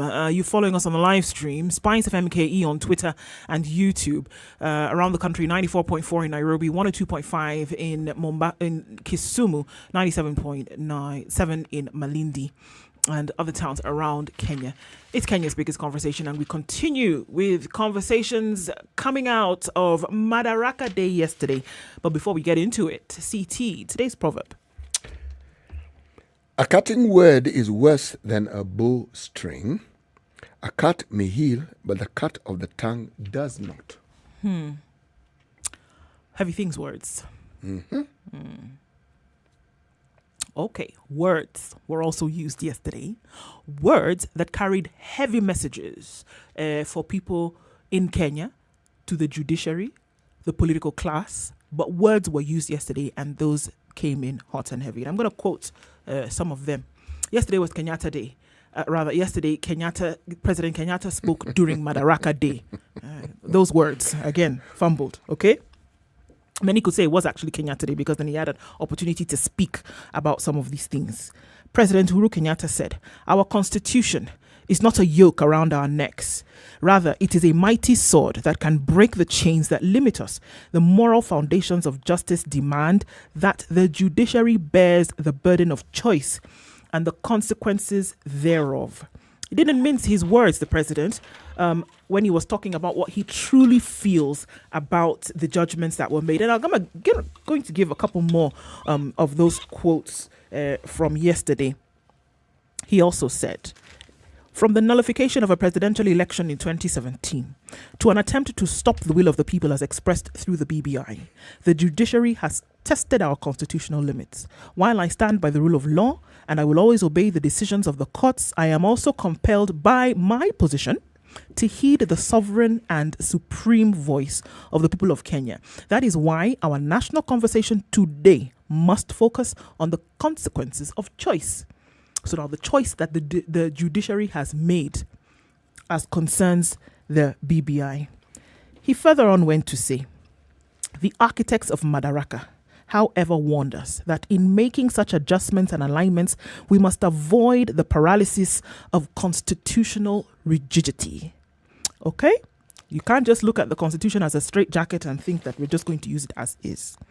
He went on to say even further, if the court had subjected its decision to stop BBI to a cost-benefit analysis, in other words, if it had considered the burden of choice, then these are the questions the judiciary would have asked. If we are in a constitutional moment, is a decision against BBI a decision to support, in support of the status quo?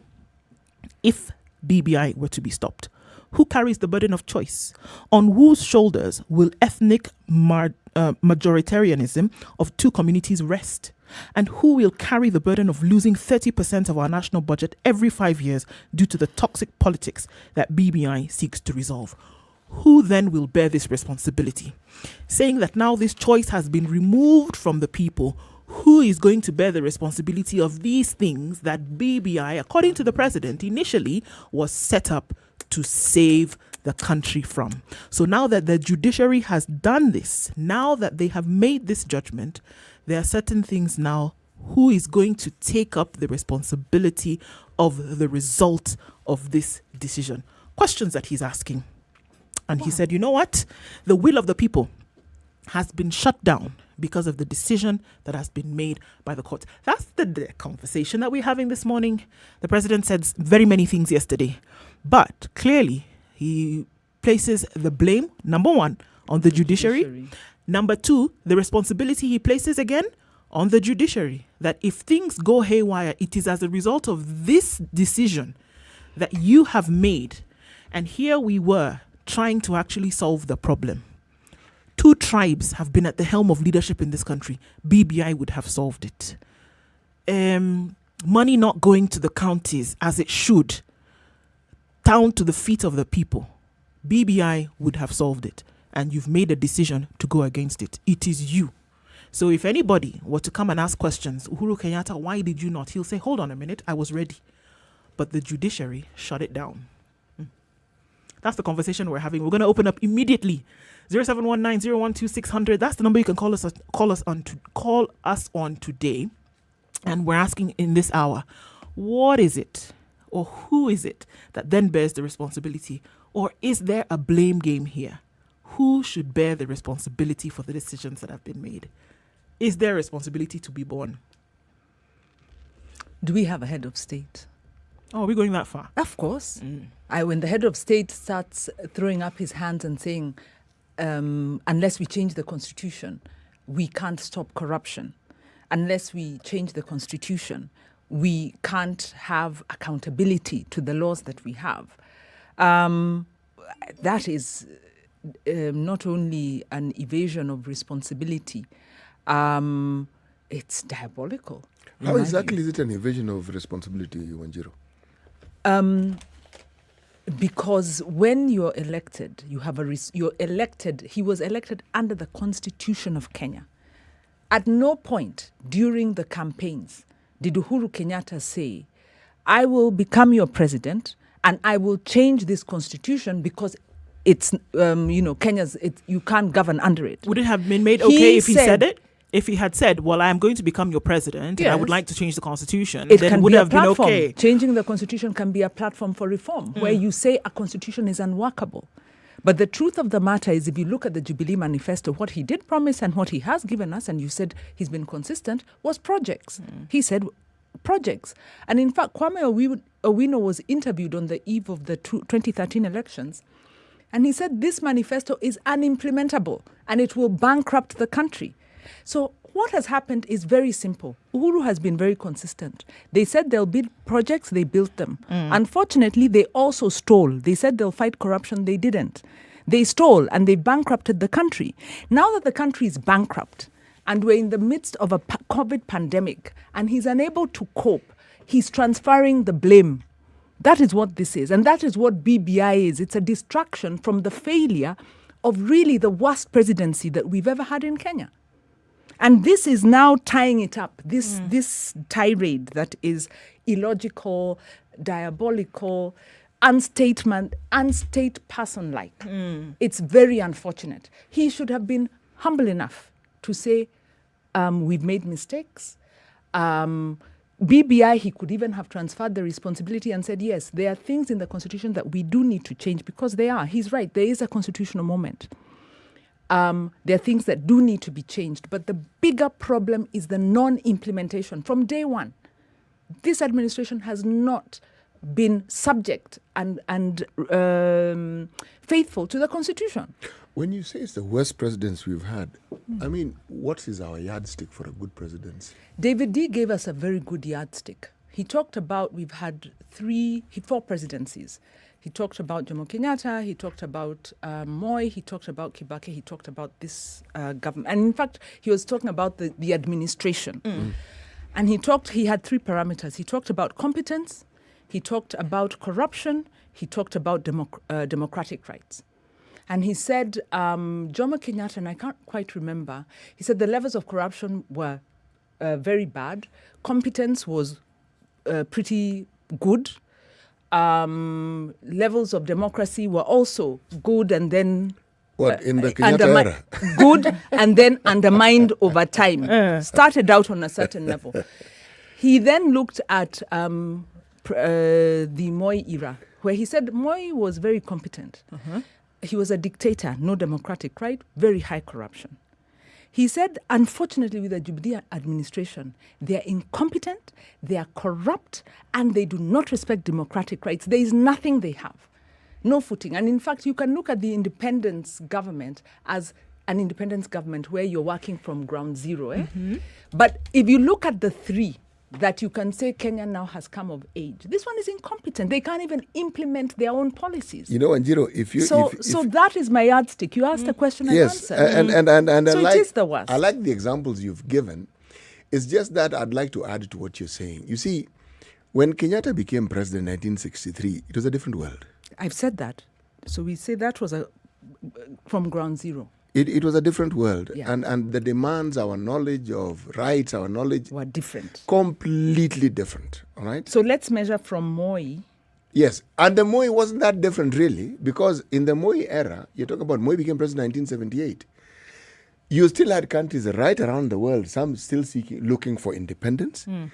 They were still struggling with communism and capitalism. So even the demands on accountability were different. But the changing times that we now have had begun in the Moi era. In the 80s. Yes, 90s. it had begun in earnest then. Remember, in the Moi era, coups by military regime were the norm right across the globe. So even as you look at Moi, we have to look at Moi's achievement in the time space in which he functioned and what was happening around us. Moi is lambasted for being a dictator and for being many things. And many things. And yet it's this same Moi whose initiatives brought about the explosion of education in this country that now has us as a proud country that has human resource that we sometimes wonder what to do with. It was Moi. It is him. Expanding university, all these things that we see, it is him. But against that backdrop, let's come to this presidency, okay? Kibaki was a different person. Because remember, when you talk about presidency, you must also talk about the personality of the personality of the president, okay? But he had the benefit of a system that I would argue Moi allowed him to be, called multipartism. And he brought what he did. But I say he was a different person. He looked at the entire issue of governance from a completely different perspective. Come this presidency, this is a different era. The era where we have a constitution that was actually being implemented. Remember, in the Kibaki era, Kibaki didn't have to contend with what this presidency is contending with. Which is what? Which is a fully operational constitution. Oh my gosh, so the constitution becomes the problem. No. You're interpreting for me what I'm saying. I'm wondering where you're going with this. I am saying, look at this thing in totality.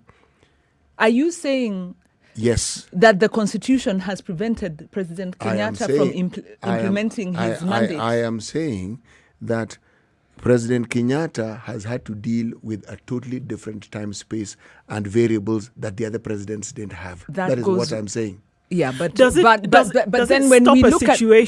stop a situation now when we're looking at changes to said constitution or implementation of the same?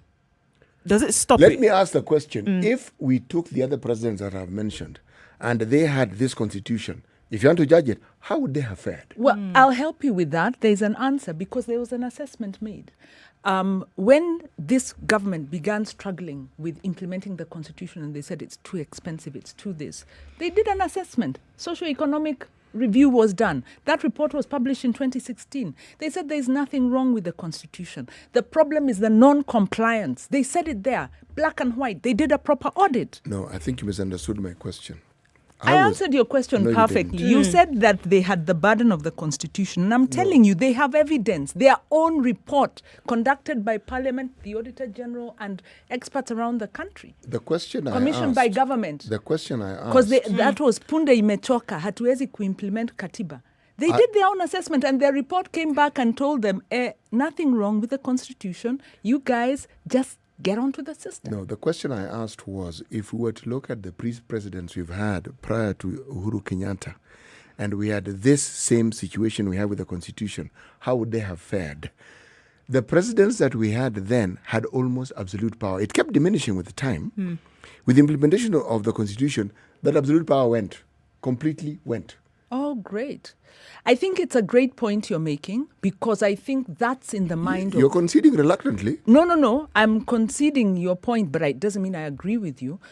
In that, you're saying, I think what the point you're making is what Uhuru Kenyatta has been telling us all along. That I can't run this country because the constitution has shackled me. So let's change it. What the problem we have, and I think if we bring it down to those bare nuts and bolts, like you're saying, is we have a president and advisors around him who have always told him you can't be a president of Kenya with this constitution. One thing that came out very clearly. Had he gotten a constitutional advisor who was aligned to the constitution, he'd have been told how to make the constitution work for him. But if we go along with what you're saying, would he have listened? Because you're saying that even his advisors, they are not listening, right? One thing that did come out very clearly with the statements that he made yesterday was that the will of the people is being abrogated. That the will of the people is not being listened to, and the judiciary is playing a vital role in making sure that the will of the people is being suppressed by, the ruling that was made most recently. And I think that is the question that we're asking ourselves today. 0719-012-600, even as we go into a break, is the judiciary actually stifling the will of the people right now, based on what the president said yesterday, the judiciary is on the cross. Is the judiciary responsible for the stifling of the will of the people in this country? It's 21 minutes after 9 o'clock. But before we take a break, let's remind ourselves about Samsung and how they're reminding us that despite all of this, you're awesome, I am awesome, with the brand new series of phones in the A32, A52 and A72, where it allows you flexibility to be able to express yourself, whether it's taking pictures, whether it's having conversations with the ones you love because of the long battery life, or whether it's the slim case that you can fit in with the rest of your life. Samsung is making sure that you can remain awesome even as you are. Don't go away. It's the Situation Room. It's Kenya's biggest conversation. This is the Situation Room, the only way to start your day. Spice up your life.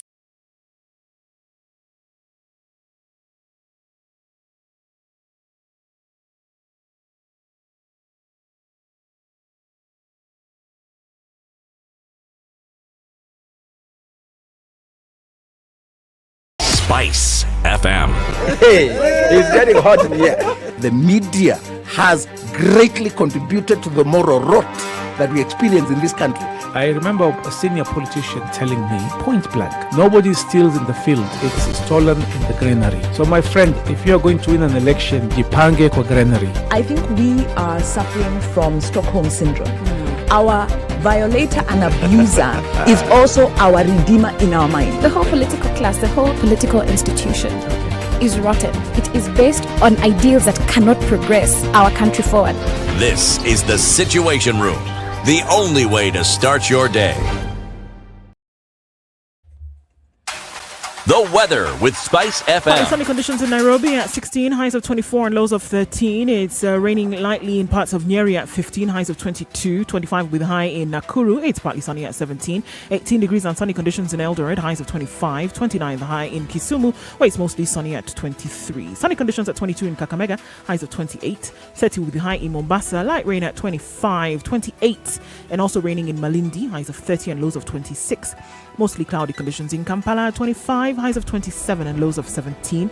It's raining at 27 in Dar es Salaam, highs of 30, highs of 13 and lows of 2 in Johannesburg. It's sunny at 2 degrees, 24 degrees and light rain in Lagos, highs of 31, highs of 32. It's raining in Kinshasa and 27 will be the high in Beijing today. It's sunny at 26 and sunny conditions at 19 in Paris with highs of 26 and lows of 17. It's 15 degrees in London, highs of 27 and lows of 15. And finally in New York, creeping into Wednesday, 17 degrees. Summer months will call highs of 23 and lows of 16.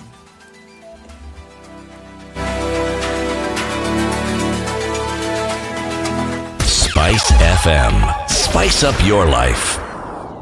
Mature, intelligent talk every morning. Spice up yourself.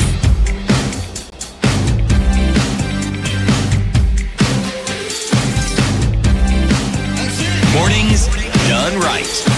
94.4 Spice FM, Nairobi. Even as we're asking those big questions this morning, is it the judiciary's fault? In layman's terms, now that the will of the people is being stifled, I think you want to go a little bit further and ask, is the will of the people actually being stifled? With the BBI then being put on the back burner right now and say, look, this or according to the courts that it cannot happen, with the sentiments that we heard the president talking about yesterday. And he said, you know what? We wanted to basically save this country. This is what we wanted to do. But let the record show that the judiciary is the one standing in the way. We wanted to do it. And the BBI is what was going to do it. Was the BBI going to save the situation? Now the responsibility as comes from the president is that it lies squarely on the shoulders of the judiciary. Had they not done what they did, we would have been in a moment where things would have been much clearer, would have been much easier for us to be able to fix this country, basically. But now we can't. And let me just say that I am not happy with it. That's what he said very clearly. I am not happy with it. I am going to obey the rule of law and I will listen to what I mean. I am under the law as well, but let the record show that I am very unhappy with it. And now, you know. That is exactly almost a duplicate of what he said in 2017.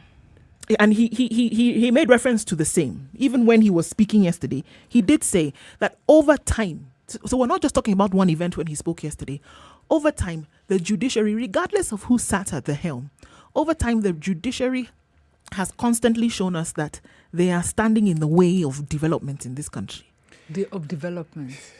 Yeah. Yeah, it's amazing that you'd go maybe with the nullification of a presidential election in maybe 2017. on corruption, because you try and think, how would the president blame the judiciary on corruption? If you're to play devil's advocate or try and sit in his shoes, what's the president's view? He's looking at the war on corruption and the inability maybe to prosecute but he has said perpetrators several of corruption. My hands are tied. Which he has is said true. several times. But the advice given, and when John Gidongo was here, he said it, and he said it all along. Transparency International Chair Peter Egan has said it. Trying to fight corruption through the court process is virtually impossible because it's very, very difficult to prove and prosecute corruption. You need very strong administration. You need very strong preventative. Yeah, and you need access to information, those kind of things. So when the president says we're not able to fight corruption because the courts aren't working with us, that's really, again, shifting blame on a failed corruption strategy because they haven't complied with the disclosures. For instance, where is the SGR contract? Disclose it. Beneficiaries, that's very important to know. But we wanted to start with the scrutiny. People who are indicted for crimes should not be eligible to run for political office. So if you have a weak corruption prevention system and you push everything into the courts, and the courts then can't fight corruption properly, you don't blame the courts. You have to blame your system. John Gidongo also told us that, unfortunately, the reality of dealing with grand corruption through the courts is that it takes up a lot of time and a lot of political kind of space. And so the courts can only deal with a few big cases at a time. And this is proven the world over. So we have a failed anti-corruption strategy. That is not the judiciary's fault. They've done what they can. There's corruption in the judiciary, unfortunately. There's corruption in the police and all that pertains. But I think what really bothers Uhuru Kenyatta is that his model of presidency is autocratic. And he hasn't updated his model. You were talking about behavior change. He also needed a behavior change. To understand, he's in a his is a deliberative presidency, a consultative presidency, where he's supposed to humble himself, negotiate with counties, influence and deliberate with all actors so that to pass his will, he needed a different type of presidency from that he saw from his dad, and from the first president, and from for respect, and from Moi. So he has actually the person who needed behavior change therapy. We are saying Kenyans need behavior change. Uhuru Kenyatta is also a Kenyan, and he's suffering from a culture shock. Last point. Appointments. You see, an executive or autocratic presidency will have the power of judicial appointment, power of appointment to key positions such as the police. These powers were removed by the Constitution and they were put in the hands of commissions. And if you look at the proposals of the BBI, it is actually to take those powers back to the presidency and to weaken those bodies. So the writing is on the wall. Yes, and the problem we have is a president who's uncomfortable with the Constitution of Kenya that was enacted by 74% of Kenyans, and who is operating under a constitutional democracy, and he's uncomfortable. So he should leave and leave us in peace. Why is he uncomfortable with something that would not bear on his rule if he's leaving in the next 9 months? Because if he doesn't change it, it will come to haunt him. You can prosecute a president once he leaves. And it is fear because of the things and the violations that Uhuru Kenyatta, the first family and the cronies around him have done. They cannot afford to operate in a democratic space where they don't have the patronage to frustrate institutions that will hold them to account. Wanjiro, what you're saying is true. Wow, City has considered. No, for it once. It is true. Everything you've said, it is true, but it is not the only truism. You see, in one of the clips that we have here, we had the MP for Gilgil. who made a simple statement and said, we are part of you. It's you who elects us. All right? That's arguable. When you have a system that seems to be self-perpetuating, yes, we can point to the president because he's the head of state. But my view, this one I'm not budging from either. Kenyans love their corruption. They love their impunity. At whatever level. Again, one of those clips, there's somebody who's actually said the same thing. Because things you don't like, you don't tolerate. We tolerate it. We tolerate it from our leaders. We have 357 MPs, each elected by a constituency, which means all those, and yet they are an independent unit of government, and look at the way they behave. We talk of state capture as though the state comes and puts this noose around your head and is pulling it. That is voluntary. Those people decide that they are going to sell their people down the drain and comply with the executive. They decide. They are put in those committees, all these committees and commissions that we have. Where the problem may arise is the people who are actually elected and how they are put there. Because you must know somebody for you to go there. My thinking. But the truth of the matter is, once you get there, you're independent. Even the Chief Justice. At some point, the President has to say, okay. But once you get there, you have tenure of service. You have that freedom. How do our people use the freedoms that, I'm talking about people in authority, that the Constitution guarantees them? They don't. So if you're talking about being let down, yes, you have a point. There are many things that the presidency has done that are not only questionable, but they are deplorable. But if you're pointing fingers, it can't be them alone. Yeah, but the point is you can't ignore the color and the type of administration is informed by the presidency. And I'll tell you our experience. We complained a lot about Kibaki. Because there were so many efforts to try and to violate the constitution. There was corruption. He had promised zero corruption and all of that. But Kibaki used to listen.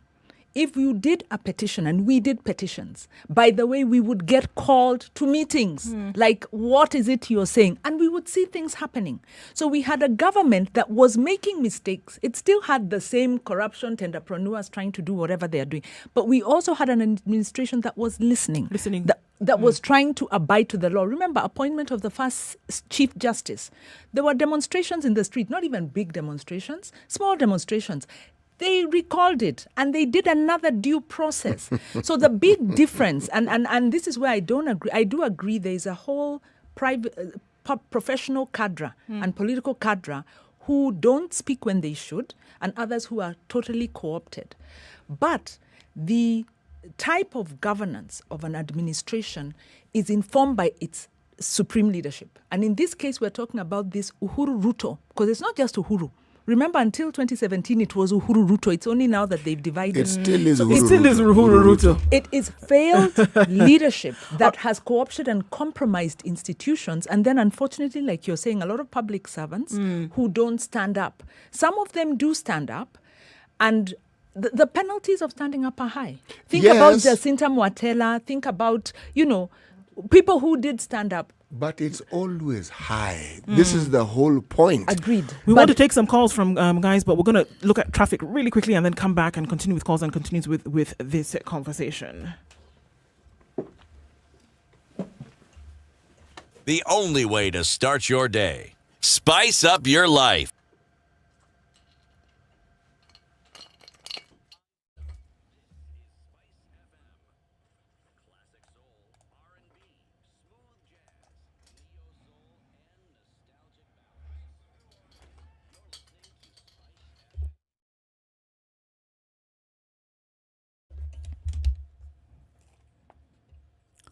Okay, still a mess going towards Outer Ring. heavy traffic still there. I don't even know what to say. We're coming out of traffic hour, but we're still dealing with that heavy traffic situation. Coming down Mombasa Road is looking a lot better, in and out of the city without too much of a headache. The southern bypass, though, going towards Langata Road is slowing down a little bit in terms of traffic, so not so heavy. Through the day, guys, talk to us. In and out of the city is looking a lot better now. SpiceFM KE on Twitter, text on 40127, and we can see how we can open things up, at least to let people know what's happening. All right.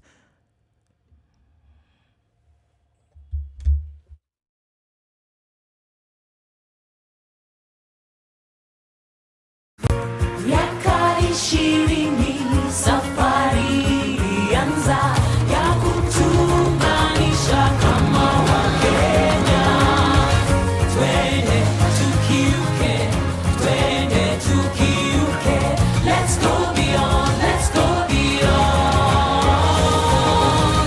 let's go beyond. Mimi na wewe tukibuni kazi nzuri ya kujivunia. Let's go beyond, let's go beyond. Kwa juhudi na matumaini twaelekea kesho pamoja. Twende tukiuke, na Safaricom. Mature, intelligent talk every morning. Spice up yourself.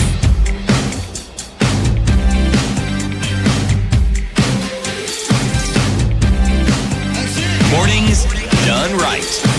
94.4 Spice So FM. continuing in the Situation Room this morning, we're picking your calls and asking that question today. Is the judiciary responsible for stifling the will of the people? I mean, according to what the president said yesterday. And who then lies with that responsibility? Amani, let's hear from you. Good morning. Good morning, Dil. Good morning, T, and good morning, Shiro. Morning. I think that the president's utterances were red herrings. Okay. They want to perpetuate the illusion that BBI is really a Kenyan thing, a national thing, the good of Kenyans, when in actual fact, the current constitution can live on practically all the things now contained in the BBI. So really, it's a demonization of the judiciary, it's a revisiting of the judiciary, and this must stop because lawlessness is not justified by the end, the end achieved. The means do not justify the end. So you're using lawless means to achieve an end that appears good and shiny, whereas it could be achieved by the normal processes of constitutionalism. It's not acceptable. And therefore, I really am against those kinds of utterances. And I think Shiro has been pounding the thought, the concept that it is an era of politicization. Yep. And we need to stop that, put the brakes on, because this president has tried to concentrate powers again within the executive. And Kenyans spent years, decades, some died, others were maimed, fighting against that centralization of power. And about 6 or 8 weeks ago, the church came up with the same sentiment and warned us that this BBI concentrates powers in the executive, which should not be the case. All right. Thank you for your comments this morning, Amani. Let's hear from John. John, good morning. Morning, how are you? Very well, thank you, sir. To me, those statements were very dangerous. Coming from the president. Maybe they were coming from an MP or an MCA, but coming from a president were to me were very dangerous statements. And the reason why I'm saying that, there's a reason why we have 3 arms of government. And they're supposed to check on each other. But more importantly, I don't think the court said that you cannot change the constitution. The court just said there's a way you need to change the constitution. And they even gave the president, say, if you are the president, you want to change the constitution, go through the parliamentary system. So the court did not say that you cannot change the constitution. The court did not say that constitution, whatever the president wants to achieve cannot be achieved. They just say there is a way you have to do it. All right. So the president cannot come and say that now the court is stopping him from changing the constitution. To me, that is an excuse. He just needs to first implement the constitution as it is. And he in his statement, he said that he respects the rule of law. He doesn't respect the rule of law. There are so many court issues which he had been told to do, which he has refused to do. So he doesn't respect the rule of law. And that is who he is. And that will be his legacy, unfortunately. And he cannot change that. It will be too late to change that. Well, thank you for your comments this morning, John. Asante sana. Let's hear from Karanja in Naivasha. Karanja, good morning. Hello, Karanja. Good morning. Good morning, Du. Yes, and sir. City. Good Good morning, Karanja. Yes, morning, City. How are you? I'm actually very well, and how are you, Karanja? I'm very fine, sir. Mm-hmm. Now your frequency is good, despite the fact it was being hijacked by another vernacular station there. But now it's clear. Things are good. Fantastic. So what are your yes. Mike, let me take you back in 1986. Okay. It was an aberration of the security of tenure of the AG, the Antonio by the regime, by President Moi regime. It also happened in 1970 by the regime of President Kenyatta. Now let me take you the judiciary attack in 1980s and 1990s.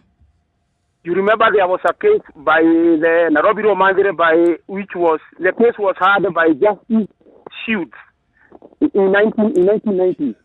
It was against the Nairobi Romandre.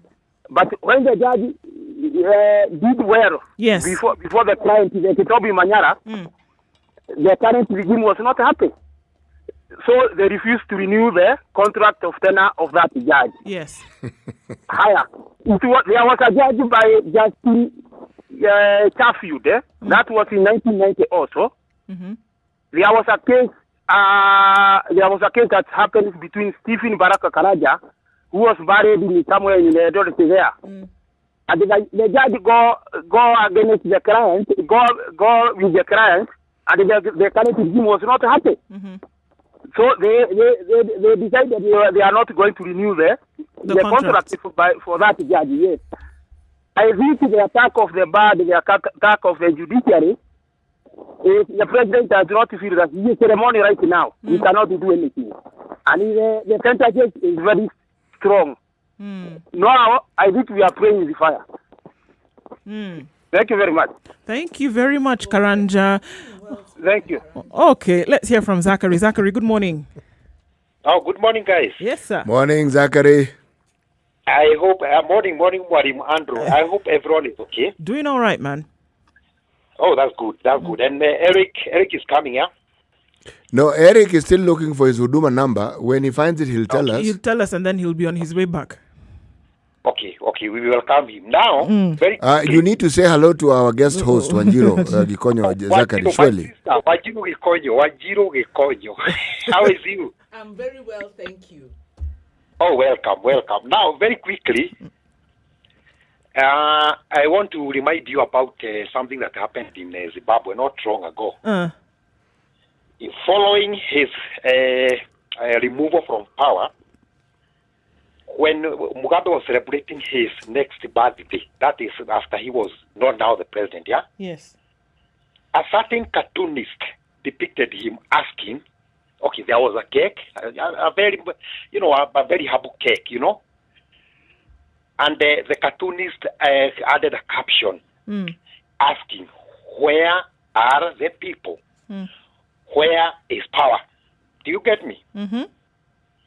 Now, let me now try to actually use that one to explain what is trying to happen. Wajiro Gekonyo there has brought the idea of culture shock. There are some guys who are around the president who are reminding him about how his dad probably ruled, that he was above power, okay? And trying to now disconnect himself from that past to come to the reality of the present is actually proving a bit difficult. Let me say this. if there is any person who should be grateful to the judiciary, it is the current president. Because remember that in the first place, some people went to court challenging his suitability or his credibility to lead as a president, to survive for the presidency, okay? And the court said, no, this guy should, they are okay, they can go on, okay? Do you understand? Yes. Now, let me tell you, Yes. We should, and everybody in Kenya should actually respect the judiciary. The judges use law, and this law has emanated from our constitution, which was agreed upon unanimously agreed upon by all people. And we are the ones who are trained, and we use our tax to pay them to interpret the law and the constitution for us. So I think the best thing to do is for everybody, regardless of your status, to respect the law. Because if we do not actually respect and we start returning the judges, then there's we a are problem. putting them in a very hard place. Absolutely. Zachary, thank you for your comments this morning. Let's take some more calls. Let's hear from Ed. Yes, all right. Let's hear from Ed. Ed, good morning. Morning, Trey. How you doing? Good. Yes, you're back. Now here's the thing, huh? yesterday I tuned on the TV, and when the president, when Raila Odinga started with BBI, I was like, maneno wataanza tena. And then when the president stood up, I'm sorry to use this as an example, but if the president could be hearing, I would tell him he sounded like an emotional pregnant woman. Sorry to say. Very bad analogy. What's wrong with pregnant women? Ed, pick another one. Ed, pick another one. Pick another one. Try another one. Is sexist, and you will never be pregnant in your life. So how would you know? You will not be in a position to describe it. Look for another one. Let me just say he was a very emotional person. He was like someone who was suffering, and now he's been let out of a cocoon. Because, let me tell you something. When you start attacking the judiciary as an head of an executive, which is another arm of the government, it just shows that you yourself it's like you believe you're above the law. And actually, when you look at the trend that Uhuru has portrayed, and I'm saying specifically Uhuru because it is under his tenure. Yes. Right now. Well, several judgments have been passed, including some of them like the current cabinet shouldn't be there, etc. But he's completely ignored all. All right. And it hit below the belt. Sorry, it hit below the belt for the president when BBI didn't go as planned. But there's one thing I'm going to say to the president: kindly respect the judiciary. Thanks, Ed. Thanks for your comments this morning. Let's hear Thank from you, Karaoke. Karaoke, good morning, sir. Hello, Karaoke. Hello. Yeah. Hello, how are you? Very well, thank you. How are you doing? I'm all right. Your comments on this, sir? Of course, yes. I want to say something to do with what the president and the former prime minister were saying. Yes. I have 2 points. One, already what the two said yesterday in that meeting in Kisumu yesterday was truly against the law. Because any matter before the court of law should not be mentioned in barazas or in a meeting like that. That means by mentioning what the judges said against the BBI, then they are trying to direct the judges, and especially in an oncoming appeal, on which direction the judges should go. That's very much against the law. Point number 2. Remember, after the election of 2017, even before 2017, the Kenyan people were tired because of the burden of taxation. Yeah. Already bestowed upon them by the current constitution. And so, therefore, the Kenyans, what they said, the sentiment of Kenyans that was echoed across the country was that tunataka kupunguziwa mzigo. Right. So sometimes I wonder how hard it is for the two gentlemen, the initiators of the BBI, to understand that word mpunguza mzigo. Was it so hard for them to understand, or how did they interpret it, my dear listeners?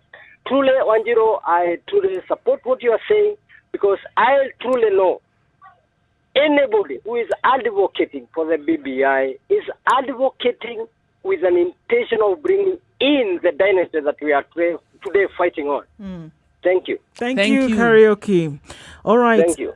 Asante Sana. So maybe it's we'll take unanimous. Is it? All right. It's 9 minutes to 10 o'clock. But Spice FM listeners, it's unanimous. Okay.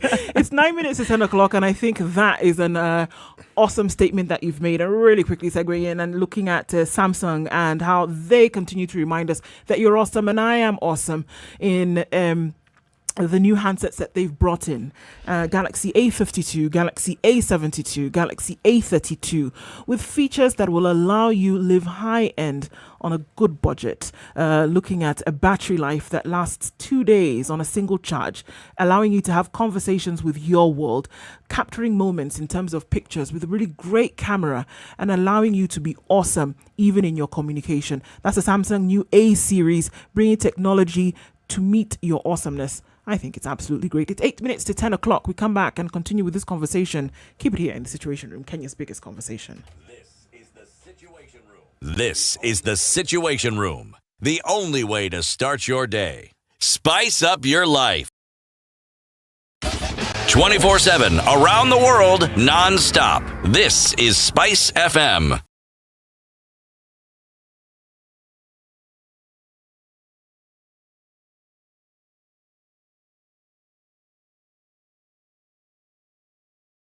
Mature, intelligent talk every morning. Spice up yourself.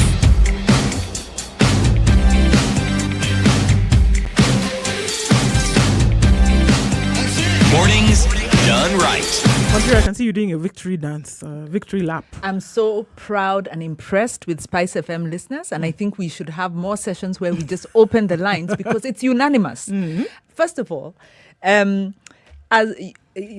Du and City have been on the record as saying Kenyans don't know. I put it.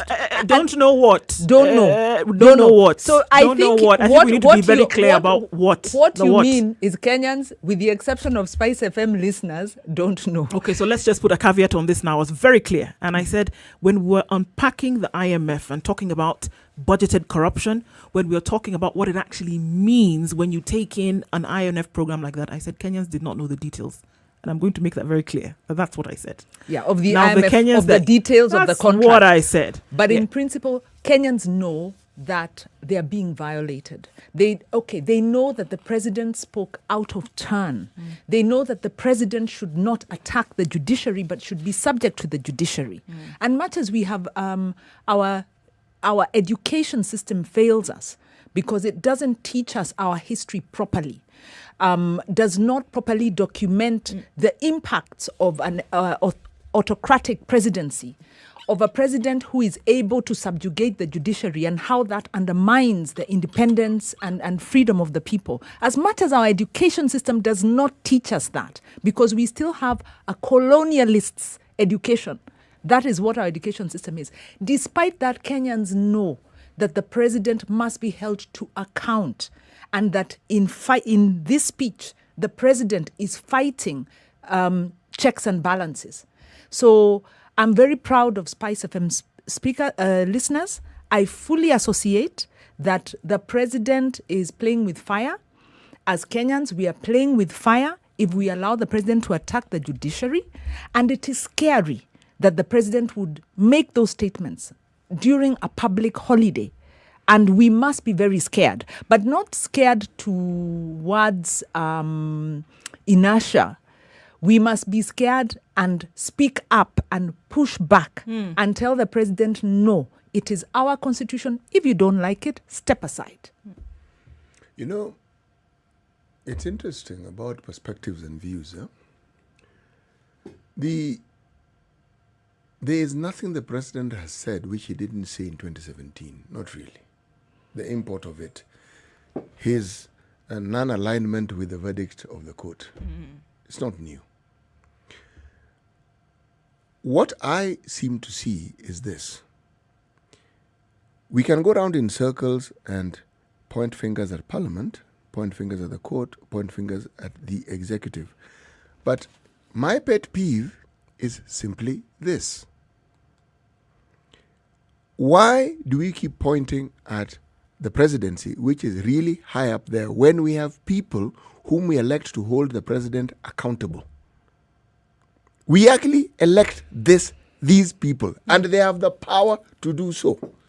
They can't be sacked. Somebody who's in government, you can say, this guy can be sacked. Mm-hmm. An MP who was elected, you cannot sack him, right? It's the people who can sack him. But we let these guys go scot-free. And yet, the truth of the matter is, if these problems that we keep talking about were dealt with at the level of parliament, believe me, that same parliament can censure the president. But Muga, that will never happen. And you know why? Because we are also, the IMF talked about a trilemma. Kenya's in a trilemma. We've got a health crisis. We've got an economic crisis. We've also got a fiscal crisis. But the real dilemma we have is the political crisis, that we have a president who is attacking the institutions of the Constitution. No. And we then have... No, Njiro. The people are allowing themselves to be put in these compromised positions. It can't be that the president is doing everything and the other people are sort of like unable to do anything about it. They can do something about it and laying back and allowed it to be done. Thank you, Siti. So we have a president who is undermining the Constitution. We then have a parliament that's supposed to hold him accountable, that has been co-opted. That is the essence of our crisis. And that is why the citizens are exercising their direct constituent power in speaking up and saying, no, the president spoke out of turn. This is dangerous and should not be accommodated. Now, what we do about it and what comes out of this is what we watch. Parliament is not as unified. Much as our politicians have let us down in very many regards, much as we have this kieleweke tanga kind of divide, which is not in the interest of Kenyans, much as we have that, if you speak one-on-one with members of parliament, and even if you watch the statements, there are those parliamentarians who are extremely unhappy with what's going on. But are still unable to say something about it. They are unable to shift the power of a renegade state. How if do there's you something that tame a pushes renegade you state? to the wall, to the point that you can't do anything about it and you don't give any pushback, then I don't think you've been pushed hard enough. Well, now that's what we don't know. In an era where simply differing with the president would get you detained or jailed or worse, people dissented, meaning they did not agree. Okay.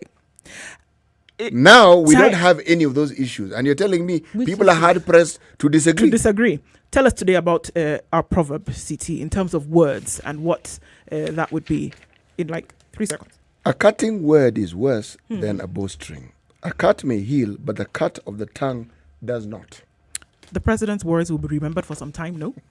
For a very long time to come. As head of state, of course they will be.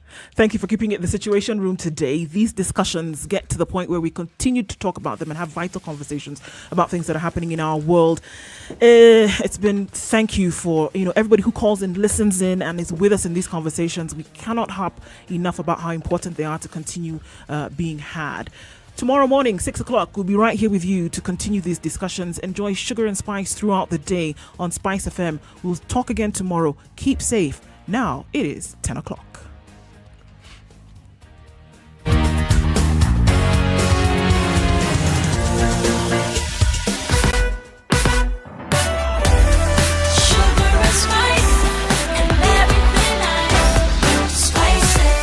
Spice up your life. The latest news from around the world. 94.4 Spice FM.